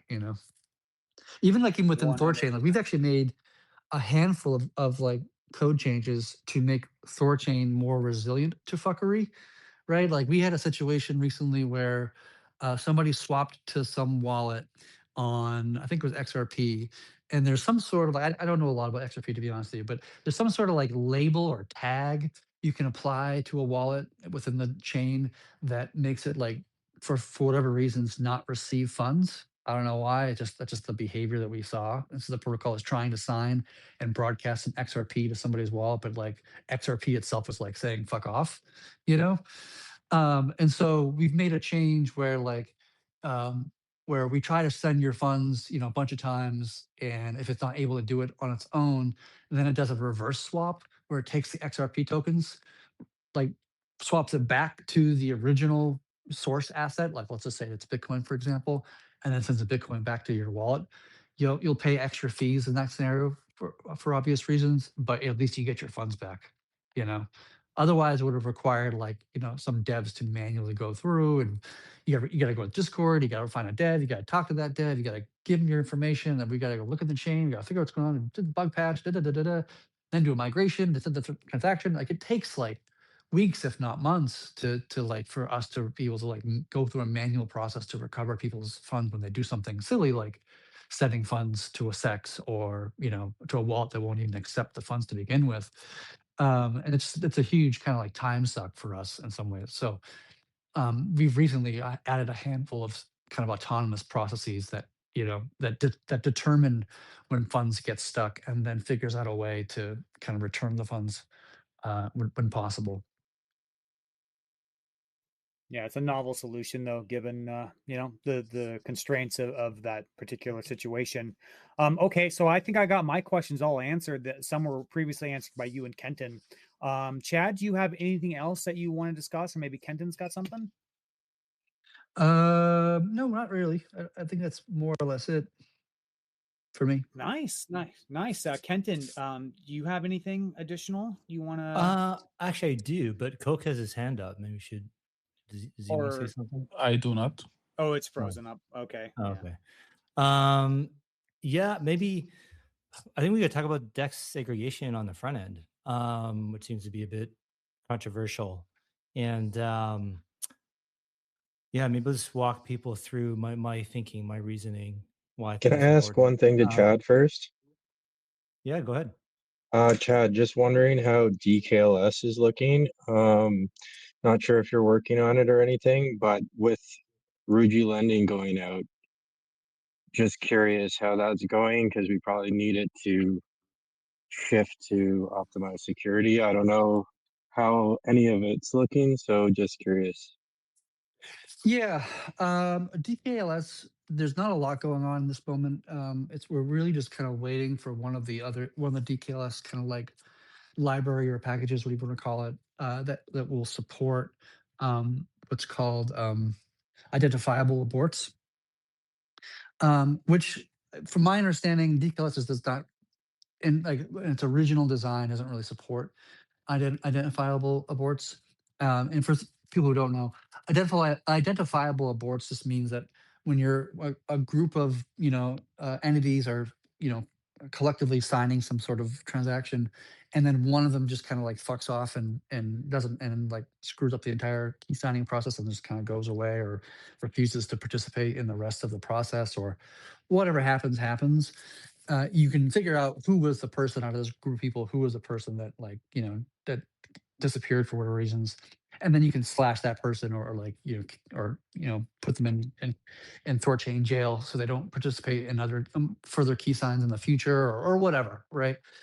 Um, the problem is that I don't think the original mathematical cryptographic like kind of implementation supported identifiable boards in the first version. I think DKLS 23 might support it, but I think part of the issue is that a lot of the people that are using DKLS, like Coinbase, for example, like I was talking to the head of cryptography over at Coinbase recently, and he was saying that like they don't really support identified aborts in their kind of implementation, and it makes sense that they don't, because for their case, like they don't really care who screwed up the key signing process, because they run all the servers, right? They're not a decentralized organization, so they don't really need that kind of feature. So it's not really high priority from their perspective to be spending resources to support a feature that they probably wouldn't even use themselves. So that becomes kind of part of the thing, but um, we're just kind of in like a kind of holding pattern until one of these libraries updates to support identifiable aborts. Or conversely, like, and we talked about this idea, like JP and I and others, about like just like, you know what, forget about identifiable aborts. Like if somebody wants to be a dick and, you know, and screw up the key signing, then we can deal with that in another kind of way or find another solution for that scenario. But we've kind of gone back and forth on this a few times. And in the current moment, we're still just waiting for somebody to add that particular feature so that we can throw it in.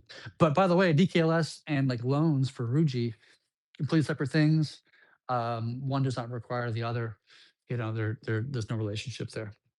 No, but it's we need optimistic security or at least enough room to raise the cap, because um there's no if there's no exit liquidity for the guy, or if the cap is at its limit and he has to provide more liquidity for his loan to prevent getting liquidated, that's my concern there. I know Yeah, they're totally separate, but yeah. that's fair. And that's a fair comment. Yeah, in that scenario, we're probably more likely just to do another kind of node vote to increase the kind of security cap or whatever. If we had DKLS, in theory, possibly we could actually move from, you know, a 6 Asgard kind of setup to a single Asgard setup. That might be possible. I'm not 100% certain on that. We have to like do some benchmarking to see if it's even, you know, reasonable. I believe that it is, but I'm not 100% certain that it is. And It's in that just so scenario, funny because, yeah, go. well, when you implemented THORChain for the first time, you were waiting on um, TSS, right? Now we're waiting on DKLS. It's just kind of a throwback to the original development. Right. Before THORChain even started, the first version of THORChain that I wasn't even involved with, I wasn't even involved in the project at that time. TSS didn't exist yet, and so like it's one of the reasons why it didn't work. It kind of crashed and burned in its first attempt to exist in this world. And then TSS came out. GG18 came out like I think it was a year later, and that's when I joined the project with JP, and we kind of co-founded it together to build out this new version that had those Cosmos. It was a Cosmos SDK before. It was not a Cosmos SDK because Cosmos SDK didn't exist at that time. But Cosmos SDK first like was barely launched. I don't think there was documentation out at that time, or it was very little documentation. TSS didn't exist until that moment. So that we have to wait for. I'm not a cryptographer myself. I'm not a mathematician. I respect them, but I'm that's not what I do professionally. So we have to wait for people who are, you know, experts in these fields to help us to achieve some of these goals. Damn, that was a throwback, WB. Thanks. Well, you know, you've been around for a while. Okay. THORChain's the best. Yeah, that's right, buddy. All right. I think we got that handled now. I think maybe now we'll kick it to Kenton about the DEX aggregation conversation. Go ahead, Kenton. Yeah, sure. So I think that raised some eyebrows, and some people are still confused or don't agree. So I figured maybe we should go over it. But I guess the gist is, when you go to the store and they have all the products you want to buy, does that make you happy or mad? And you know, if you go to the store and they don't have all the products you want to buy, does that make you happy or sad? Right. And so the answer is obvious, right? You're happy when they have all the products you want, right? If they don't have all the products you want, you got to get in your car and go somewhere else to go buy them. You're like, oh, damn it, I got to go somewhere else, right? So the STO is a store, right? We're it's a storefront, and we're selling THORChain products. But unfortunately, THORChain doesn't carry all the products that the user wants, and so in my mind, it's a no brainer. Just offer them the other products they want through a different DEX, through DEX segregation. And I am not talking about best execution on price. Every trade that can go on THORChain goes to THORChain, right? THORChain is a priority. If THORChain doesn't have that token, then it looks to Maya at the token trade. Oh, let me first say the token trades on THORChain is 0 fee. Then if it's on a THORChain, looks to Maya, if the token trades there, then it goes there, 0 fee. Then after that, it looks at all the other dexes and then charges a fee. And so I view it as win-win. The user gets what they want. They get to stay at the same store, buy all the products they want. They don't have to go anywhere else. That user is now more sticky because he's like, this is great. I can do all my shopping in one place. And then we make some money. And by we, right now it's the treasury and the devs, unstoppable devs. And this is a way to pay the devs, like with, not out of pocket, right? The treasury is out of pocket. The protocol is out of pocket. The user is paying, right? And so, so I actually think it's win-win-win that everybody's happy. And so obviously, and so right now, one of those other dexes to look for other tokens is near. And I know that's contentious and might, maybe get people riled up, but and people say, well, you're just supporting our competition and this and that. And it's like, well, yeah, but I mean, as long as the user's on our site, they're using THORChain, right? And so, I mean, all kinds of businesses in the world do this. Like the biggest businesses in the world do this all the time, right? They're not always selling only their products, right? They'll often sell third-party products. It's not crazy. And so, we want to capture the whole user experience. We want them staying on our site. We don't want them to ever leave to go to a different site. And then what will happen over time is as we add new chains, in theory, we already have an audience. We're going to have instant volume because people are already on our site trading these tokens through the other dexes. And so when it goes live on THORChain and then the THORChain route is prioritized, then boom, we have instant users, right? How often does this happen, you guys? When we launch a pool, everyone's like, well, where are the users? Where's the volume? It's like, well, like, we got to tell people about it, right? And so this is kind of a way to prime our own user base and that, they get used to trading these tokens on our site, that when we introduce the pool, we should have some instant volume there. So that's the overall broad idea of the aggregator. And then also to be able to use that, this is what we want to sell to other wallets, so we want to offer wallets, the aggregator, basically the exact same way we have it set up on our site. All the routes go through THORChain for free. All the routes go through Maya is free. And then if they go anywhere else, we charge a fee. And because that's what helps pay the support of the aggregator. We got to pay devs, right? People have to support this, right? And well, and the treasury gets their share too. So but when you go to the wallets, like, it's not enough just to offer them a free THORChain integration, right? Like they want the whole package, right? And again, there's just countless examples of this in meat space where a company will, a big brand will own its own distribution and also distribute their competitors' products because they know the end user, the clients, they want the whole catalog, right? They want everything. And so, and again, with the wallet, we do this. We just slowly keep adding the THORChain routes, and we just keep, that wallet is used to using, they're getting all their tokens, but then just slowly over time, we're turning off the DEX aggregation and just routing stuff to THORChain. So we have that audience right in place. So I think is very elegant. But I'm definitely, I promise you guys, I don't want to just be like, I'm confident I'm right, but this is the community site, right? This is what everyone has to get behind and believe in and sell, right? So if I want to be open to criticism. You guys don't think this is a good idea or whatever. Because I have had people reach out thinking this is not good. So I think we should talk about it. So I don't know if you guys, Paige or chat, if you have any comments or anybody else.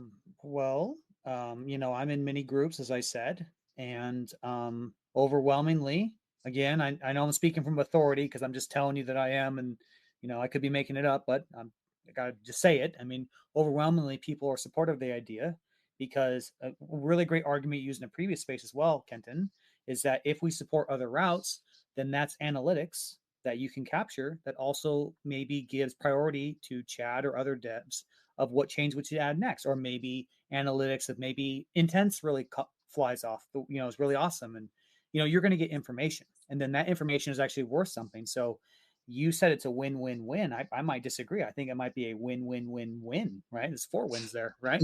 So to me, from what I see, I think it's good. But with Coke, you put your hand up. What do you got? Well, can I want to respond to you first, Patriot? Yeah. You're right. We're actually, the user is paying us to tell us what he wants. Right. Like, how can you can't ask for a better situation, right? Companies spend millions of dollars to try and figure out what their customers want. And in this case, the user is actually paying us. And some people have criticized me, like, well, you just got to go look at the volume on Near and whatever. Those are different interfaces. Those aren't our users, right? We want to know what the users on STO are doing, right? Maybe they have different appetites for different tokens, right? That are so we think, oh, this one token is going to be sending all this volume on another platform. We should do it first so we get that volume. But in reality, none of our users are actually trading it. They're trading token B, and which has little volume on a different platform, right? So that that information is valuable. Yeah, by the way, I like, agree with. I was gonna say, like, I'm just looking at the Near Intense dashboard right now, just out of curiosity, and like, the what percentage of their trade volume is a token that we don't support is extremely small. Like, the only one that we don't the only two that like has anything of value is Solana and Zcash, which are 2 chains we're planning to add in the nearest future.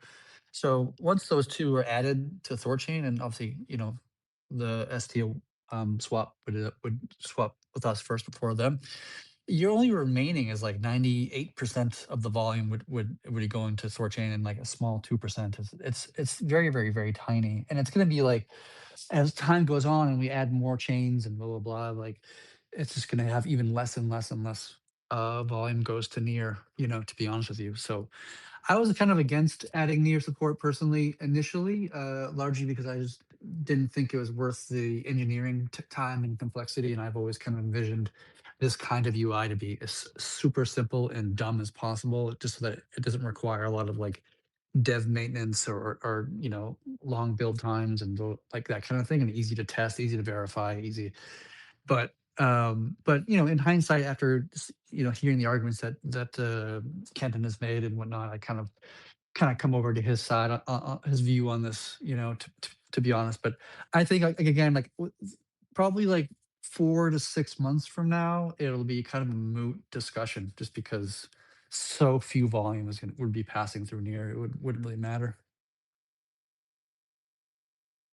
Okay, so now here's the next one, which could be, I admit, could be controversial. What about when trading is halted on THORChain, and then say maybe that route, maybe it's halted on THORChain and Maya, and then that route goes to Yeah, I would still Near. send it to Near in that scenario. Yeah, me too. Okay, facilitate cool. the swap. Yeah, give the customer what they want. Exactly. That's why I'm looking at it too, right? And I think it's like choosing the least, which is the what am I trying to say? The least worst scenario, right? Oh, you can't trade on our site and you have to go somewhere else, or oops, embarrassing us. You can't do Bitcoin on our site. We got to send you through Near. I think that second one is like less embarrassing than the first one. Right. Agree. Yes, sir. Kenton, honestly, where Maya is its own separate set of rails, and this is one of the beautiful kind of bonuses of having them, is the odds of both of them being down simultaneously are pretty small. So that, I imagine, that would happen like once in some weird black swan. Just wanted to chime in on that. Yeah, right. we're I was rarely actually down, thinking and the so same is thing. Maya. So it would be very weird that we were both down. Yeah, exactly. Yeah. Perfect. Okay, with the Coke, I think it's, go ahead. Yeah, I totally do agree with Kenton. For as long as we don't send people off our site, like when it comes to near swap, and we just do it silently, I don't see any like issue with that. We just do it, and the user doesn't know. Same with SwapKit, they don't know who they swap through. But I didn't understand the chat's argument. Like we have like a few Zcash and Solana going through near, Mhm. but it's only 20% of near volume. Yes. Other like is ETH and Bitcoin 80%. So I didn't kind of catch that Yeah, I one. think looking at the site, it's about 10% of the volume that Near has right now is between Zcash and Solana. Beyond that, if you kind of skip those and you go further down the kind of the road there, you have like XRP, BNB, W Near, which we don't really care that much about that one. DAI, Doge, WBTC, TRX, Litecoin. We support almost all of these tokens, even these very kind of long, relatively speaking, long tail that are like a sliver of volume. Like their Litecoin volume, for example, if I could bring it in here. So in the last 24 hours is about $215,000, which is obviously like a very, very small sliver of the, I'm not sure how much volume they've had in the last 24 hours. It was at 78 million. So you're talking about half a percent or whatever the hell that number would be. So it's just not significant enough to be worrisome. And I think like as we add more and more change, it's going to just get less and less, like I said. So it doesn't really matter in the long term. Yeah, and Yeah, Zcash. I understand what you're saying, but so Zcash is 10%. Let's say Zcash and Sol yesterday it was 10%. It Yeah. was 10 million. Yeah. But at the same time, ETH, USDC, Bitcoin was 80 million. So how do we attack that volume vector? Well, we get them automatically through the as Kenton was saying, that like we prioritize THORChain over Near. We only use Near when we just don't support the route. Right. There's The pair. Right. Okay, I see. Okay, I see you. You're looking from the STO perspective. I was looking from the Well, that's marketing. competitive That's side marketing, by right? side. That's marketing. That's what we're going to do. I mean, marketing hasn't even started yet, and we've already had tremendous volume. And with the fees that we are getting, the marketing budget is getting deeper, right? Which is great. We have a healthy stream of income to the marketing budget. So, Kenton, he's flexing, right? He's pumping. He's doing push-ups. He's doing crunches. He's getting his plan. He said, what is it, Kenton? February next year? Maybe keep some eye out for some things. So let's hold on to our butts here. I think let's give this man some room to flex his muscles. Let's go for it. You know what I'm saying?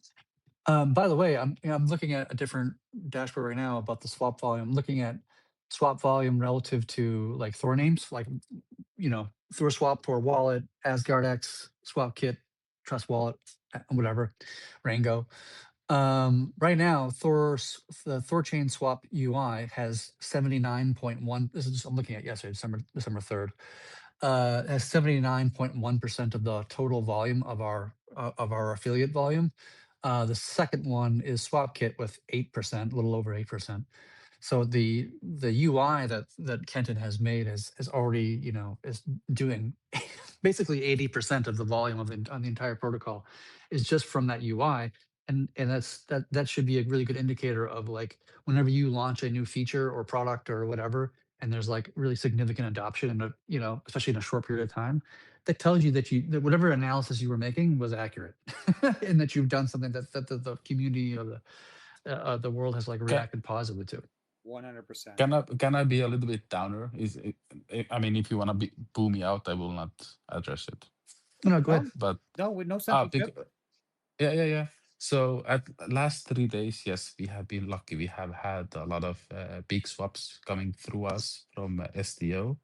But I think today it was a good example where like a lot of aggregators, we didn't get a lot of volume. We didn't get any big swaps. The market was going sideways, and I think we are at the moment about 15 million in swaps, and near most likely still hitting like 100 million. We are only at the moment kind of competing when it comes to high swaps, but Near gets from that aggregators all those small nibbles, and it kind of adds up. So is there a way to attack that market? I know there's subsidized gas and stuff, and I know we have gone through this topic last months, Yeah, but is there a the way? so I'm gonna ignore the whole subsidization thing because I that cannot be a sustainable model. So eventually they're going to stop at some point if they haven't already.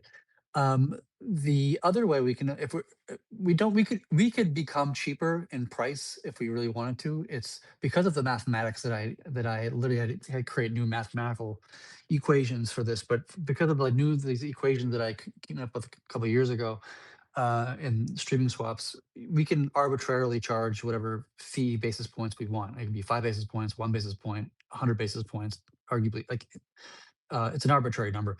So we could be more competitive, right, if we wanted to, in terms of like getting those people. But then you also get like less fees collected, right? And we also want to collect fees because we want there to be good yield for the node operators and the LPs and blah blah blah, whatever. The other way we can be competitive and kind of get more volume, specifically like sniping some volume from SwapKit, sending to Near versus us, is just be getting more competitive on time. And they look at not just price execution, but they also look at like how fast swaps are. And for Near, like all of their swaps, doesn't matter if it's like a small trade or a big trade, it's 26 minutes to do a trade on the Near protocol, which is fairly long, to be honest with you, especially for small trades. And so, there's a couple of things that I'm looking to change in the protocol to make it more efficient and more competitive. So, in terms of like time, and if we can get like our swap time to be a lot faster, one of those things is like probably the biggest thing is probably going to be rapid swaps once that gets going. As soon as we implement rapid swaps and even set it to a configuration of 2, which is obviously very small, you basically divide the amount of blocks needed to do the swap by whatever this value is. In our case, it's 2.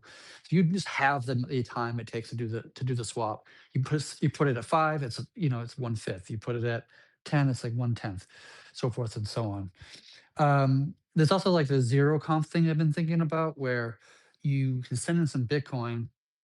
It's like, the 10-minute block time. So it takes a while for us to even get like one conf. But what we can do is that we can see the incoming Bitcoin coming in, in the mempool, and then execute the swap before we even receive the Bitcoin, and then hold on to the output. So if you're swapping from Bitcoin to Ether, for example, we would swap it to Ether, and then just hold on to that Ether, and then as soon as we get like one conf, we would just release the Ether to you, so that this time that takes to do the streaming swap, the time it does the delayed outbound, all that stuff is already done before you even get this first confirmation on the Bitcoin blockchain. And by the way, you also get better kind of price execution potentially, because if you try to do a swap or a trade and then you have to delay it 10 minutes before your trade actually executes, what happens to the price of the assets you're trading in that 10-minute time period versus if you do it immediately? You kind of get a better kind of UX because of that. So that's something I've been considering of doing. I'm not 100% sold on it quite yet. I want to have a deeper conversation with JP, and anybody who wants to argue with me on this, that you're welcome to. But that's the other way that I want to compete with Near, specifically kind of sniping some of their volume on SwapKit, is by just getting our trade execution be a lot faster.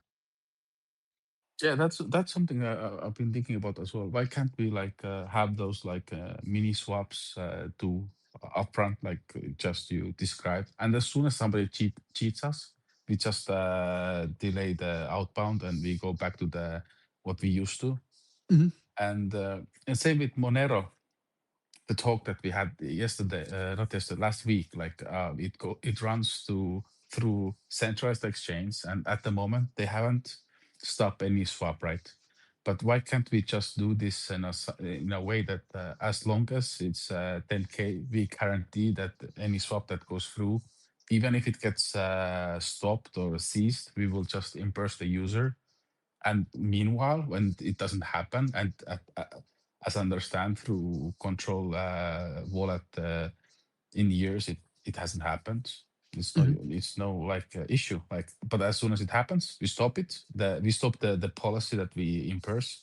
We impers one user that got seized, and we go back. And same with the small swaps. As long as nobody cheats us, we are really competitive. We make the swaps upfront. If somebody cheats, we tighten up with the security. We say, okay, we have to wait 10 minutes, no more, no longer this upfront stuff. And same with Monero, like we set a limit that Treasury is willing to take the hit, 10K, and as long as you stay under 10K, no issues there. You will have a guaranteed swap. Yep. Yep. No, I agree. Yeah, I agree.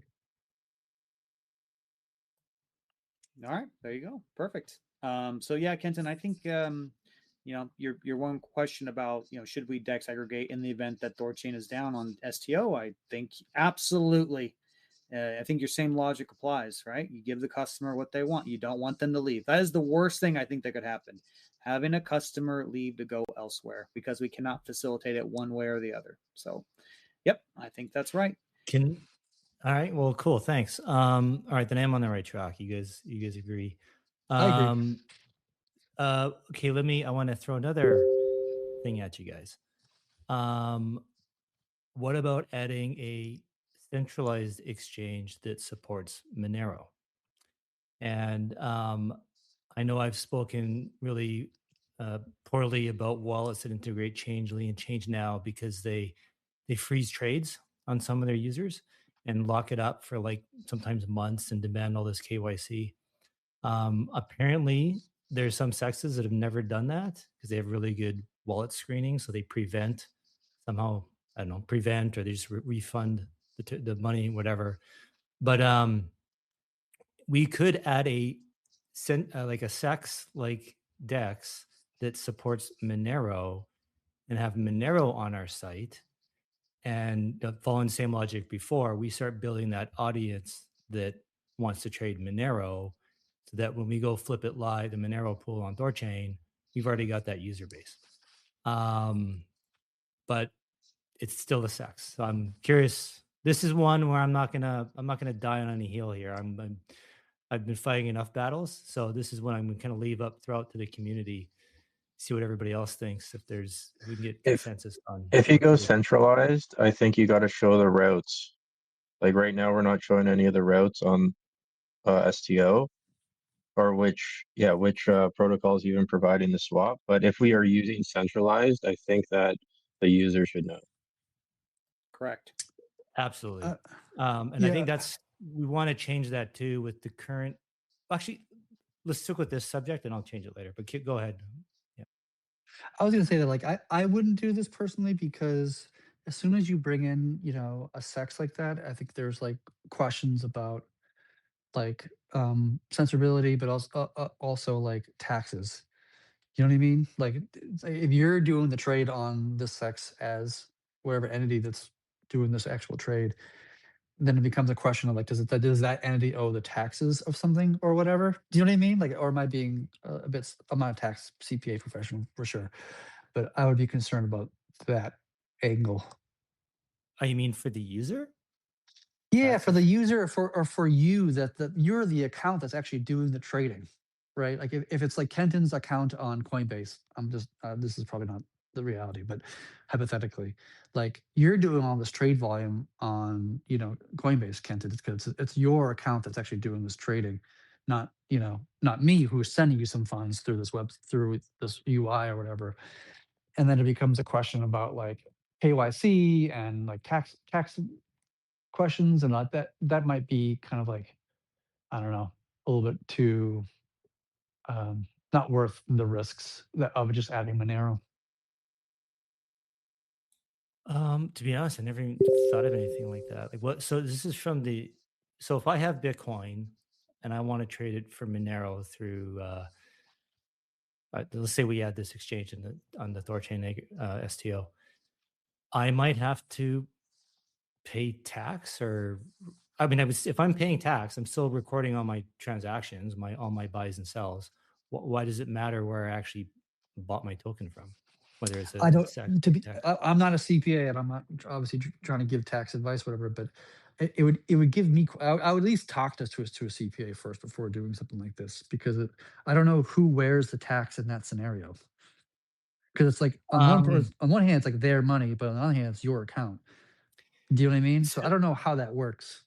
It would or probably be especially fine with it would probably be fine with Monero, right? Because of privacy, but I'm assuming Kenton is talking about using one account for the DEX aggregation and everybody would go through that one account. But at the same time, the centralized exchange is sending out from that account to the wallet of the user. So you're identified that way as well. yeah, I don't know. I would just be cautious. So Chad, When it if comes to like generally when I especially with investing and stuff, we just always ignore taxes. That's just up to the user. That's their business. They figure it out because everyone's tax situation is so completely different. Like yeah, WB said, if we just disclose it, hey, this is what's happening, then that's up to them. That's their responsibility yeah. to figure it out. I have to agree with Kenton with taxes because like it's up to user. THORChain cannot be accountable for taxes. Same with the North Korea. They go through us. So yeah, it's I don't know. I don't see any relation. But I think what we should discuss is what is like decentralization? Is it like yes, it is a protocol, but at the same time we can have the second layer like having a service for users. And that's what I said before. Like if we guarantee for users, like if you go 10K, we guarantee that you can do the swap, and even if it gets seized, we will reimburse the user. And as soon as this seize happen, we just stop the route through the centralized exchange. So By the way, I think there is Shapeshift went through this whole process years ago because initially oh they were a DEX, right? And they didn't KYC their users. And the only way they could do cross-chain swaps was through sexes because DEXs didn't exist yet. And eventually, like the SEC came after Shapeshift and put them under a lot of pressure, and they end up having to add KYC to their swap interface because of it. So I don't know. I would but stay away from then sexes myself. then THORChain will drop the route because Control Wallet has done it for years and no issues. Yeah, even Big- so, like they might not have the volume or whatever that would get the eyes of the SEC on them or whatever. And maybe this SEC doesn't give a shit. It wouldn't even do anything because it's a Trump administration or whatever. But like I would to me it just inserts a lot of risk and a lot of unknowns, and things can go awry quite quickly, all just to support Monero. I'm not sure if it's worth it, in my opinion, to do that. That's For it's an interesting argument that Chad's making. I actually don't know enough about the subject material to have an informed opinion on that specific case. But let's just assume, for the sake of argument, that Kenton does his due diligence, CPA, and he says it's okay to go ahead. With that concern out of the way, I would say that adding the centralized exchange, provided there is zero history of any malfeasance or freezing funds or whatever, I think it should be. I think it is acceptable to have an STO.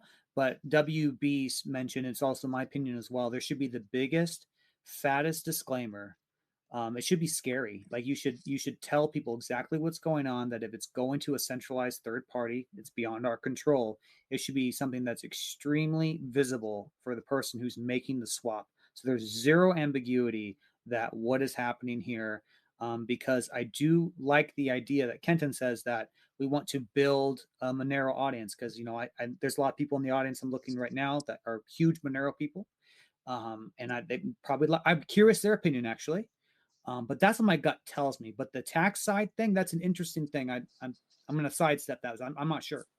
Yeah, taxes and regulation. And Kenton, Yeah. I can connect you with some people over at Shapeshift who literally have done the thing that you're talking about, where they have a DEX that they're wrapping around a sex, and they can tell you what their experience is, before you kind of dip a toe into this. Yeah, that'd be great. Oh, The I'm CPA from thing. Canada and Binance is banned here. So in the situation where the centralized exchange isn't even allowed to operate in the parameters of the user, I don't know how that would tie in either. It's just another thing to think about. That's where KYC comes into place. Like I don't think it's legal for like me to do like open up a Coinbase account or whatever and then just like take money arbitrarily from any random person on the internet, and then execute trades on their behalf, and then give them the Ethereum or whatever token they're talking about, and not KYC those people. I think that might be grounds of regulatory concern. Agreed, but it also means crypto's great that you It can't does. even do that. That's why we build things in part as a DEX is to like this is like the greatest contribution that crypto has to the world in general, is that it's for the first time in human history we are granted a tool, in this case it's cryptography, that allows us to protect ourselves from tyrants, protect ourselves from government. There's no other methodology that really existed prior to that, to be honest with you, not in my opinion.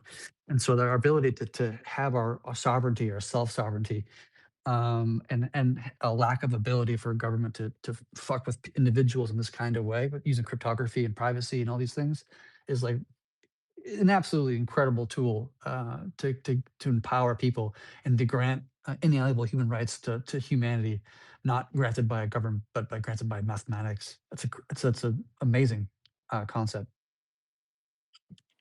Here.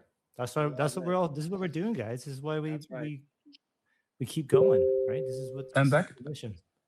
I actually understand Chad's point of view. I actually understand Kenton's point of view, and actually understand Dennis' point of view.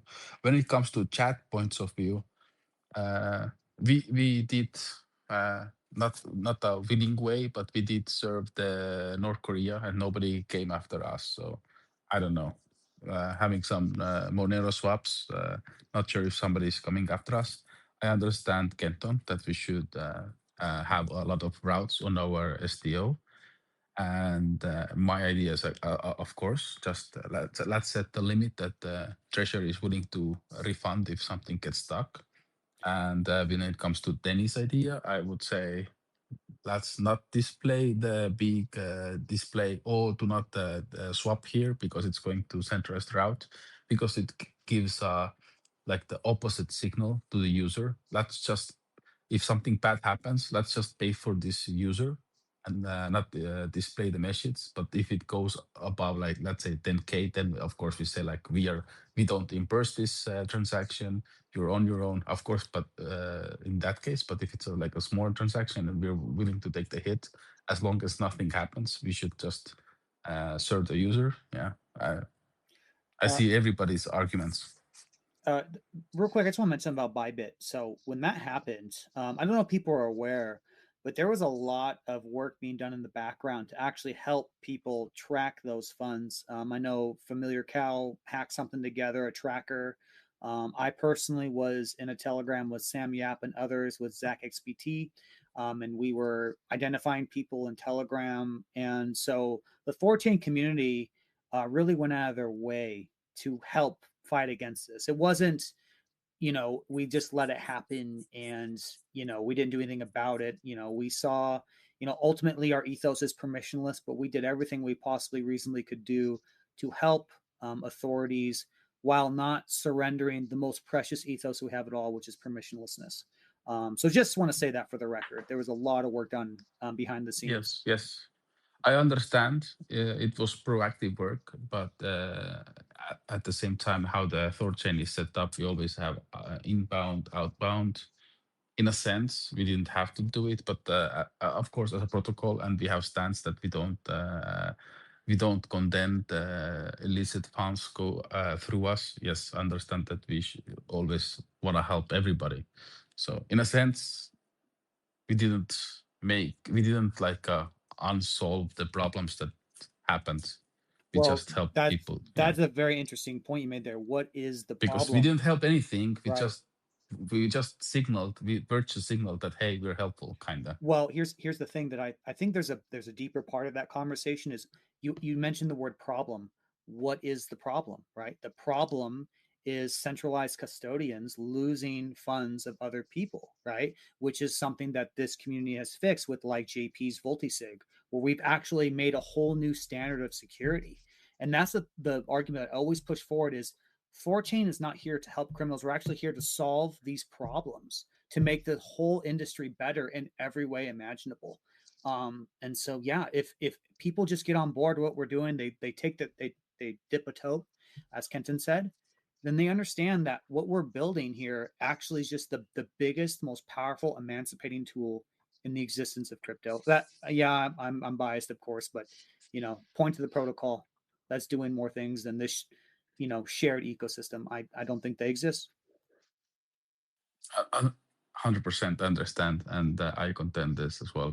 We are, instead of just waiting and just saying, "Hey, it's your problem," we are actually producing solutions as well, like multi-sig, and it kind of comes so like a full circle. As you know, I'm catching like a pickpockets in my city as well, and the problem is not people using the backpack, and if they use it in the chest, they will save themselves. But yeah, as long it doesn't matter how much we try to help fight, some people will still fall the victim, and yeah, that's just how it is. We cannot save everybody. Was Same it with memoless, and yeah, people will still send funds from the centralized exchange and etc. was it you who were pickpocketed? Was it a good-looking girl and you're trying to save her day? What was it there with the coke? I want to know. No, I'm just trying. I'm just running around with my Oh, okay. hidden camera. I'm running around with my hidden camera. I'll just have fun with you, buddy. Hey, good on you, brother. That's awesome. We all every single human has agency, and we can make society better. And every action. Don't be a sheep. Be a warrior. Be a man when you're out there. Okay. Kenton, I'm curious. You asked the question. Do you think there should be a disclaimer if we go to the centralized exchange? How do you feel about that? Oh, definitely, of course. Yeah, 100%. I was gonna say, Patriot, I'm not gonna talk to the CPA. Like that's guys, it's impossible. Everyone's tax situation is clearly different. Um, um, yeah, but I think we want to change the site so it does tell you like where the trade's going, whether it's Maya or near or anywhere else.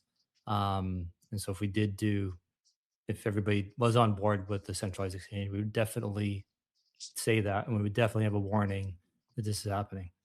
Um, Chad, you mentioned with Shapeshift that isn't the issue with Shapeshift. They were settling the trades themselves. That it wasn't that they were providing the route; is they were actually providing settlement. That's why Yeah, they but had. wouldn't you Yeah, be doing that in a sex situation? no, we're just like a broker. We're connecting the user to the sex, and so the sex might have to do KYC for whatever reason. This is Oh, the problem, right? Like we wouldn't, THORChain wouldn't. We oh, okay. what we Maybe I would is misunderstand what you had in mind. so Um, well, you I know how thought Changelly and Change Now work? vaguely, yes. I mean, you can go on Ledger and you can place a trade right on Change Now, and Mhm. it's all no KYC.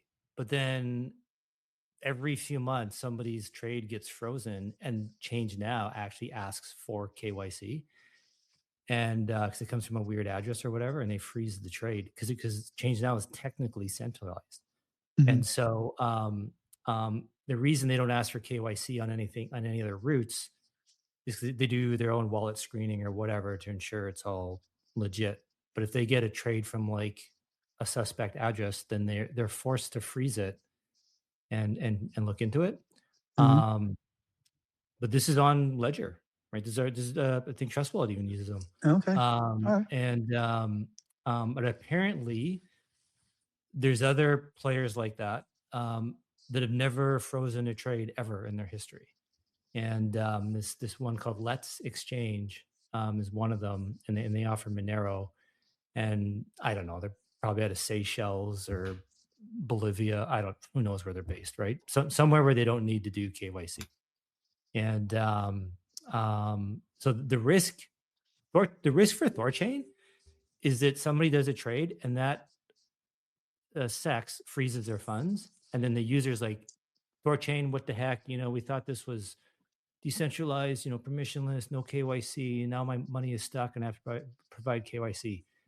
That's our risk. That it could be real. That could burn us, right? It'd look really bad. Yeah. Yeah. Okay. Yes. I mean, I'm a if you can do it in a way that is, doesn't create any risk for you or for Unstoppable Wallet or whatever, then I'm okay with it personally. Likewise. Yeah, the main risk is just we get one trade gets screwed, and maybe it's I know nothing is perfect, right? But like it's just Mhm. I'm just sensitive to that, right? And so anyway, Sure. I think it's just a conversation we should all keep having. I'm not going to push it. If we have majority support, the committee wants to do it, then fine, let's go for it. Hey. If we're 50-50, then maybe we shouldn't. I don't know anything about the centralized exchange, but can they get on a space? Do you think they do that? Are they on X? You can chat with them. Patriot, that is a brilliant idea. I will find out. Excellent idea. There you go. Boom. Ask them all the questions.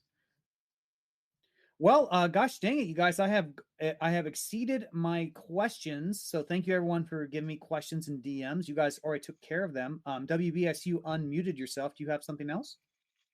Yeah, I just had a question for Chad again. I don't know if you're aware of the problem, but Rune Bond, the actually be ruined, the feature Ruger is working on, where you can anybody can bond their ruins for the feature they're working on, but they had a problem where the payouts can't happen until the node churns out. And I just think it's a huge feature, and once it goes, Ruin is going to take off big, but I don't see it talked about much. Yeah. So if I understand you correctly, what you're asking is that like, can I get my rune rewards from my node without my node like churning out of the network? I think that's what you're more or less saying. Yes, but the person working on B Ruin posted that in Discord, and that was the last I heard of it.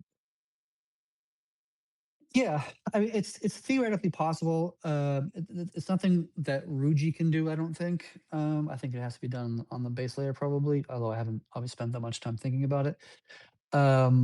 The thing we have to historically we would have been concerned about, like you don't want to be a node. I'm going extreme here, just to be illustrative.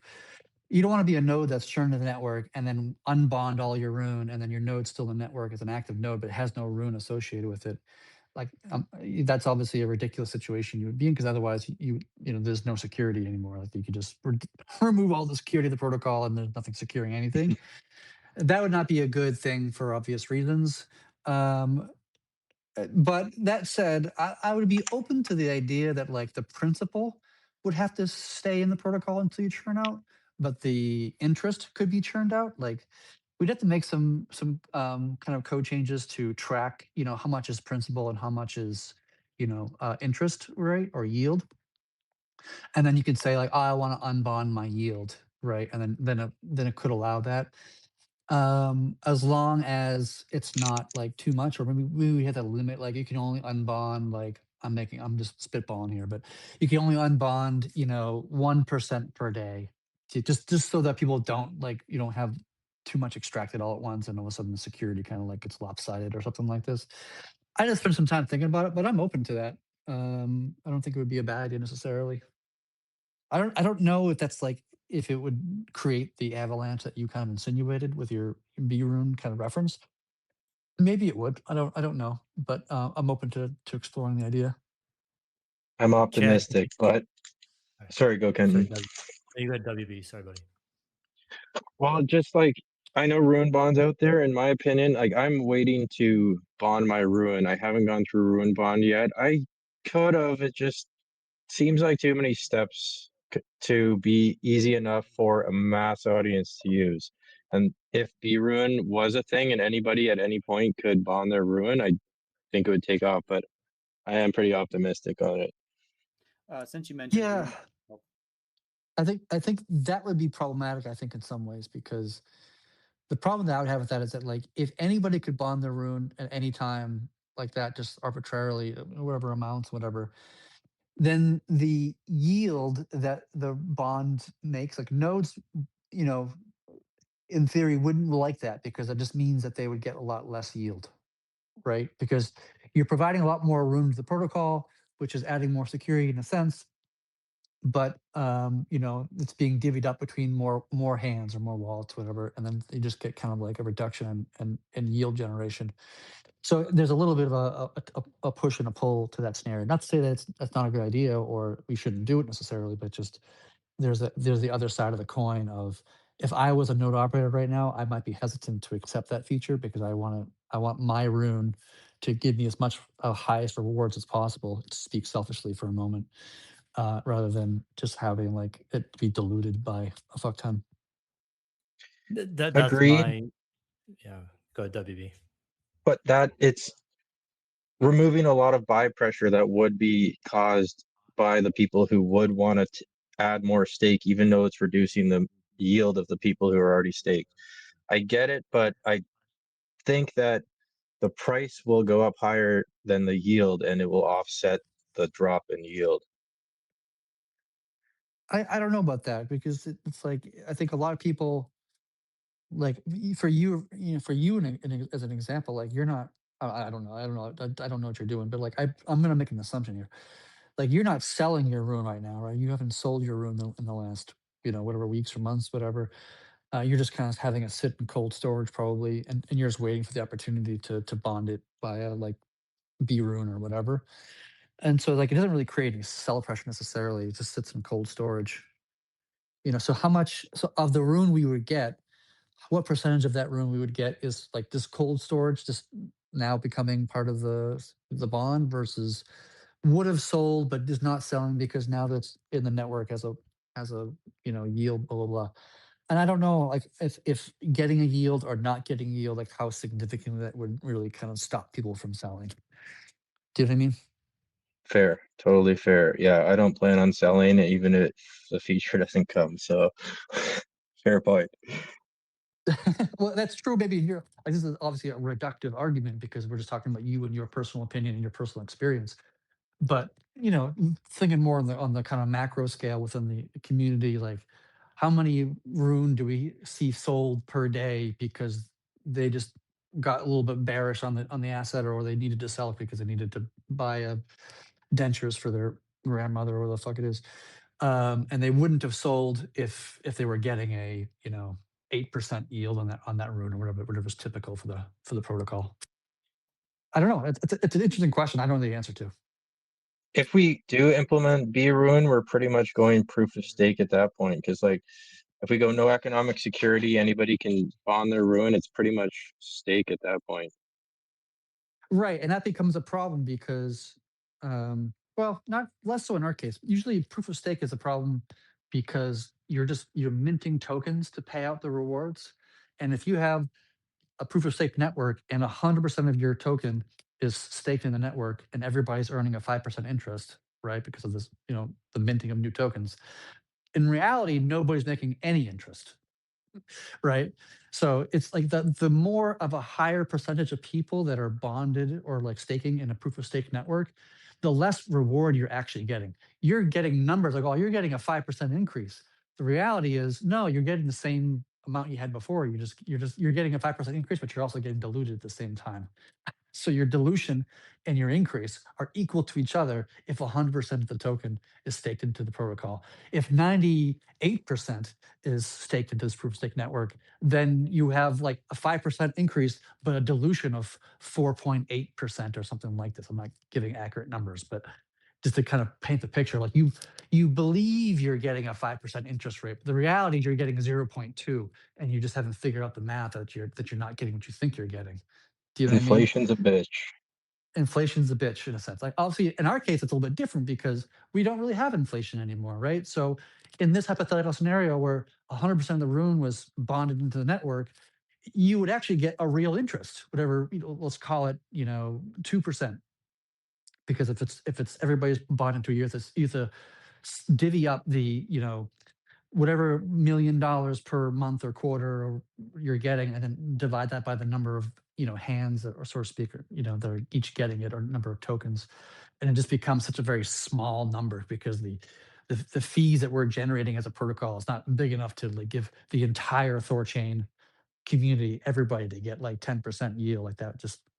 We just don't make that much money, right? So then everybody just gets like a 1% yield or a 2% or whatever the number would actually be, and that that kind of like takes away from the experience, I guess. Yeah, it's just a weird thing because it's like to preserve yield, you're denying security, if you get what I mean. Yes. So like this is where we've changed our kind of stance, or at least I've changed my stance, I should say. Is that like I've always held historically like a very strong opinion about a strict security perspective.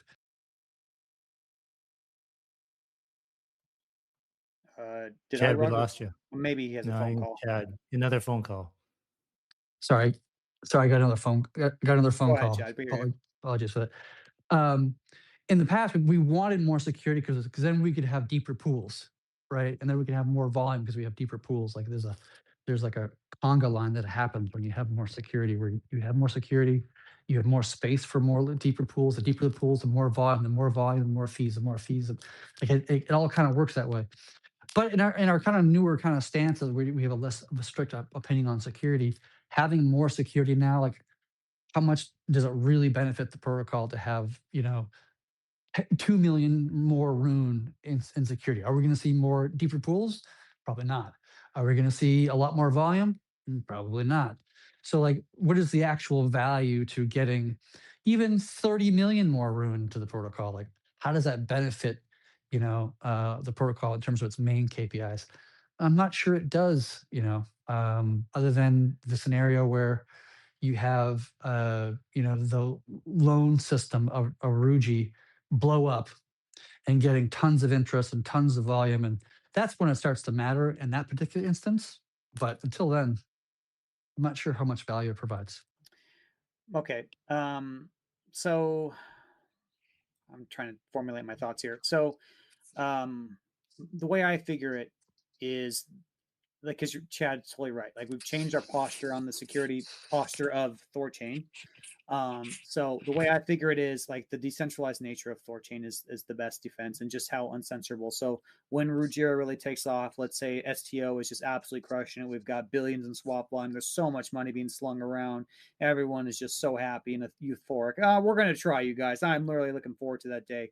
To me, that's when you really just switch gears and you just go to adding more nodes and increasing the decentralization of the network. Whether that's DKLS, I don't know. There's a lot of unknowns there. But I have a real quick question about B-Rune. I want to just double check because it's something I had a conversation with months ago, and I'm making sure I don't remember it correct. So how it works, you have your rune, goes into a smart contract. That contract, then it's air quotes bonded, right? And let's say you have like millions of rune that's bonded via B-Rune. How's it work?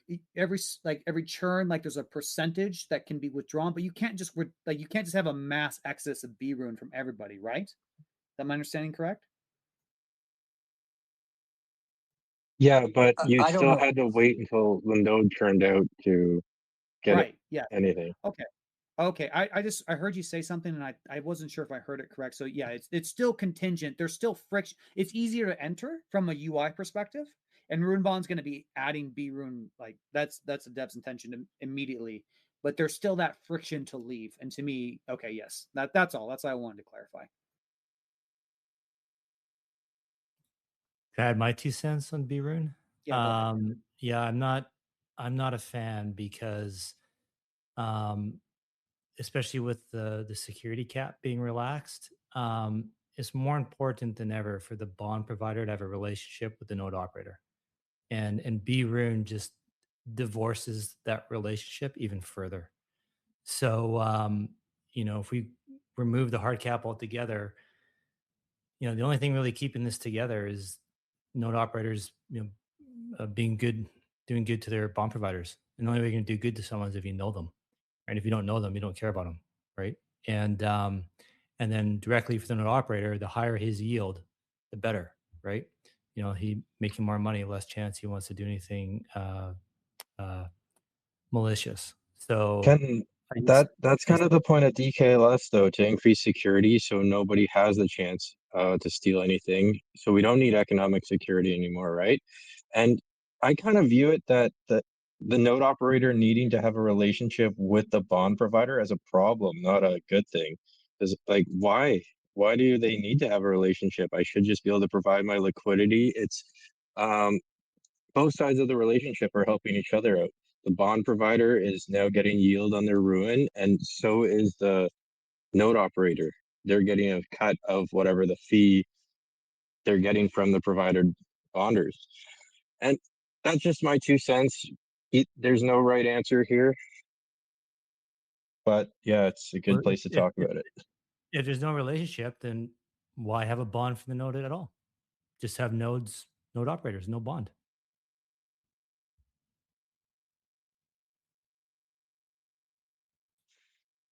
It is an I interesting think point.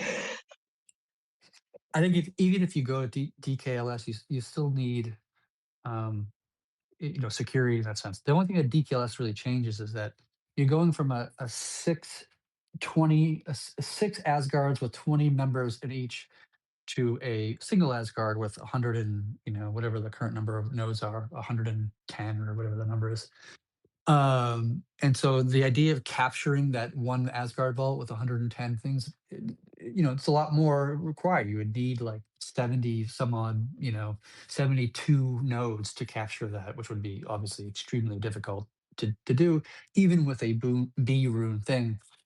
Because even in that B rune scenario, you can actually limit the number of nodes that B rune actually runs, quote unquote, or so to speak. So like I still think you need to be considering, but DKLS does make things more difficult to collude or steal funds, and I'm looking forward to that day when we kind of move to that one when we can. But you still need security no matter what. And I think what Kenton's trying to say, or one of the things Kenton's trying to say, is like part of the reason why if you're bonding to a node and you don't know the operator, then like what's to stop them from fucking you over, right? Like protocol protects you in some sense, like you can't steal your rune necessarily. But if that operator were to like spin up a second node that has the same private key as the first node, and then they start double signing all the blocks, which is like a big no-no in proof of stake networks, your rune will get slashed. And then all of a sudden you can get slashed to freaking zero. It partially happened a few years ago where somebody accidentally spun up a backup node that was a clone of the first node, and they lost I think it was like 250,000 rune because of that mistake.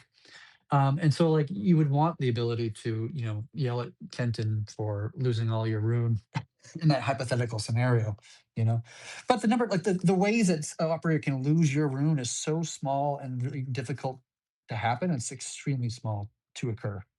The thing I think about is when we go to individualized chain clients per node, right? Where maybe XMR only has 20 nodes that run it. I have no idea. I'm just making up numbers. But in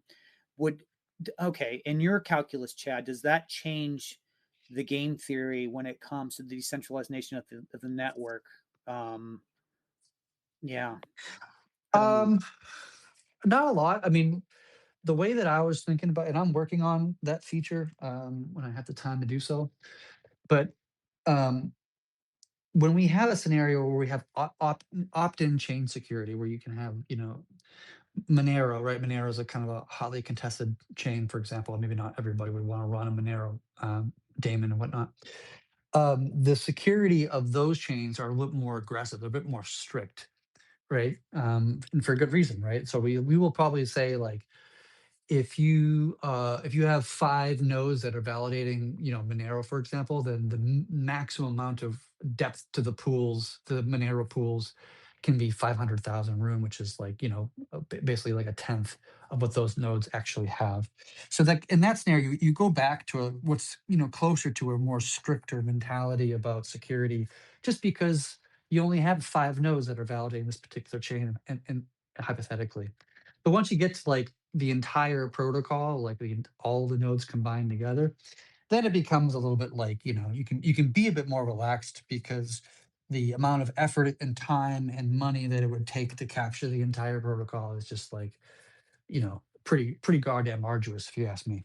Yeah, I like that. I would think if we did that, like you had the arbitrary limitation, just use your 500K example, then we would pretty much be a solely POL model, right? Because when that limit was hit, there would be no rewards going to that pool, even if there was massive swap volume. Is my understanding correct?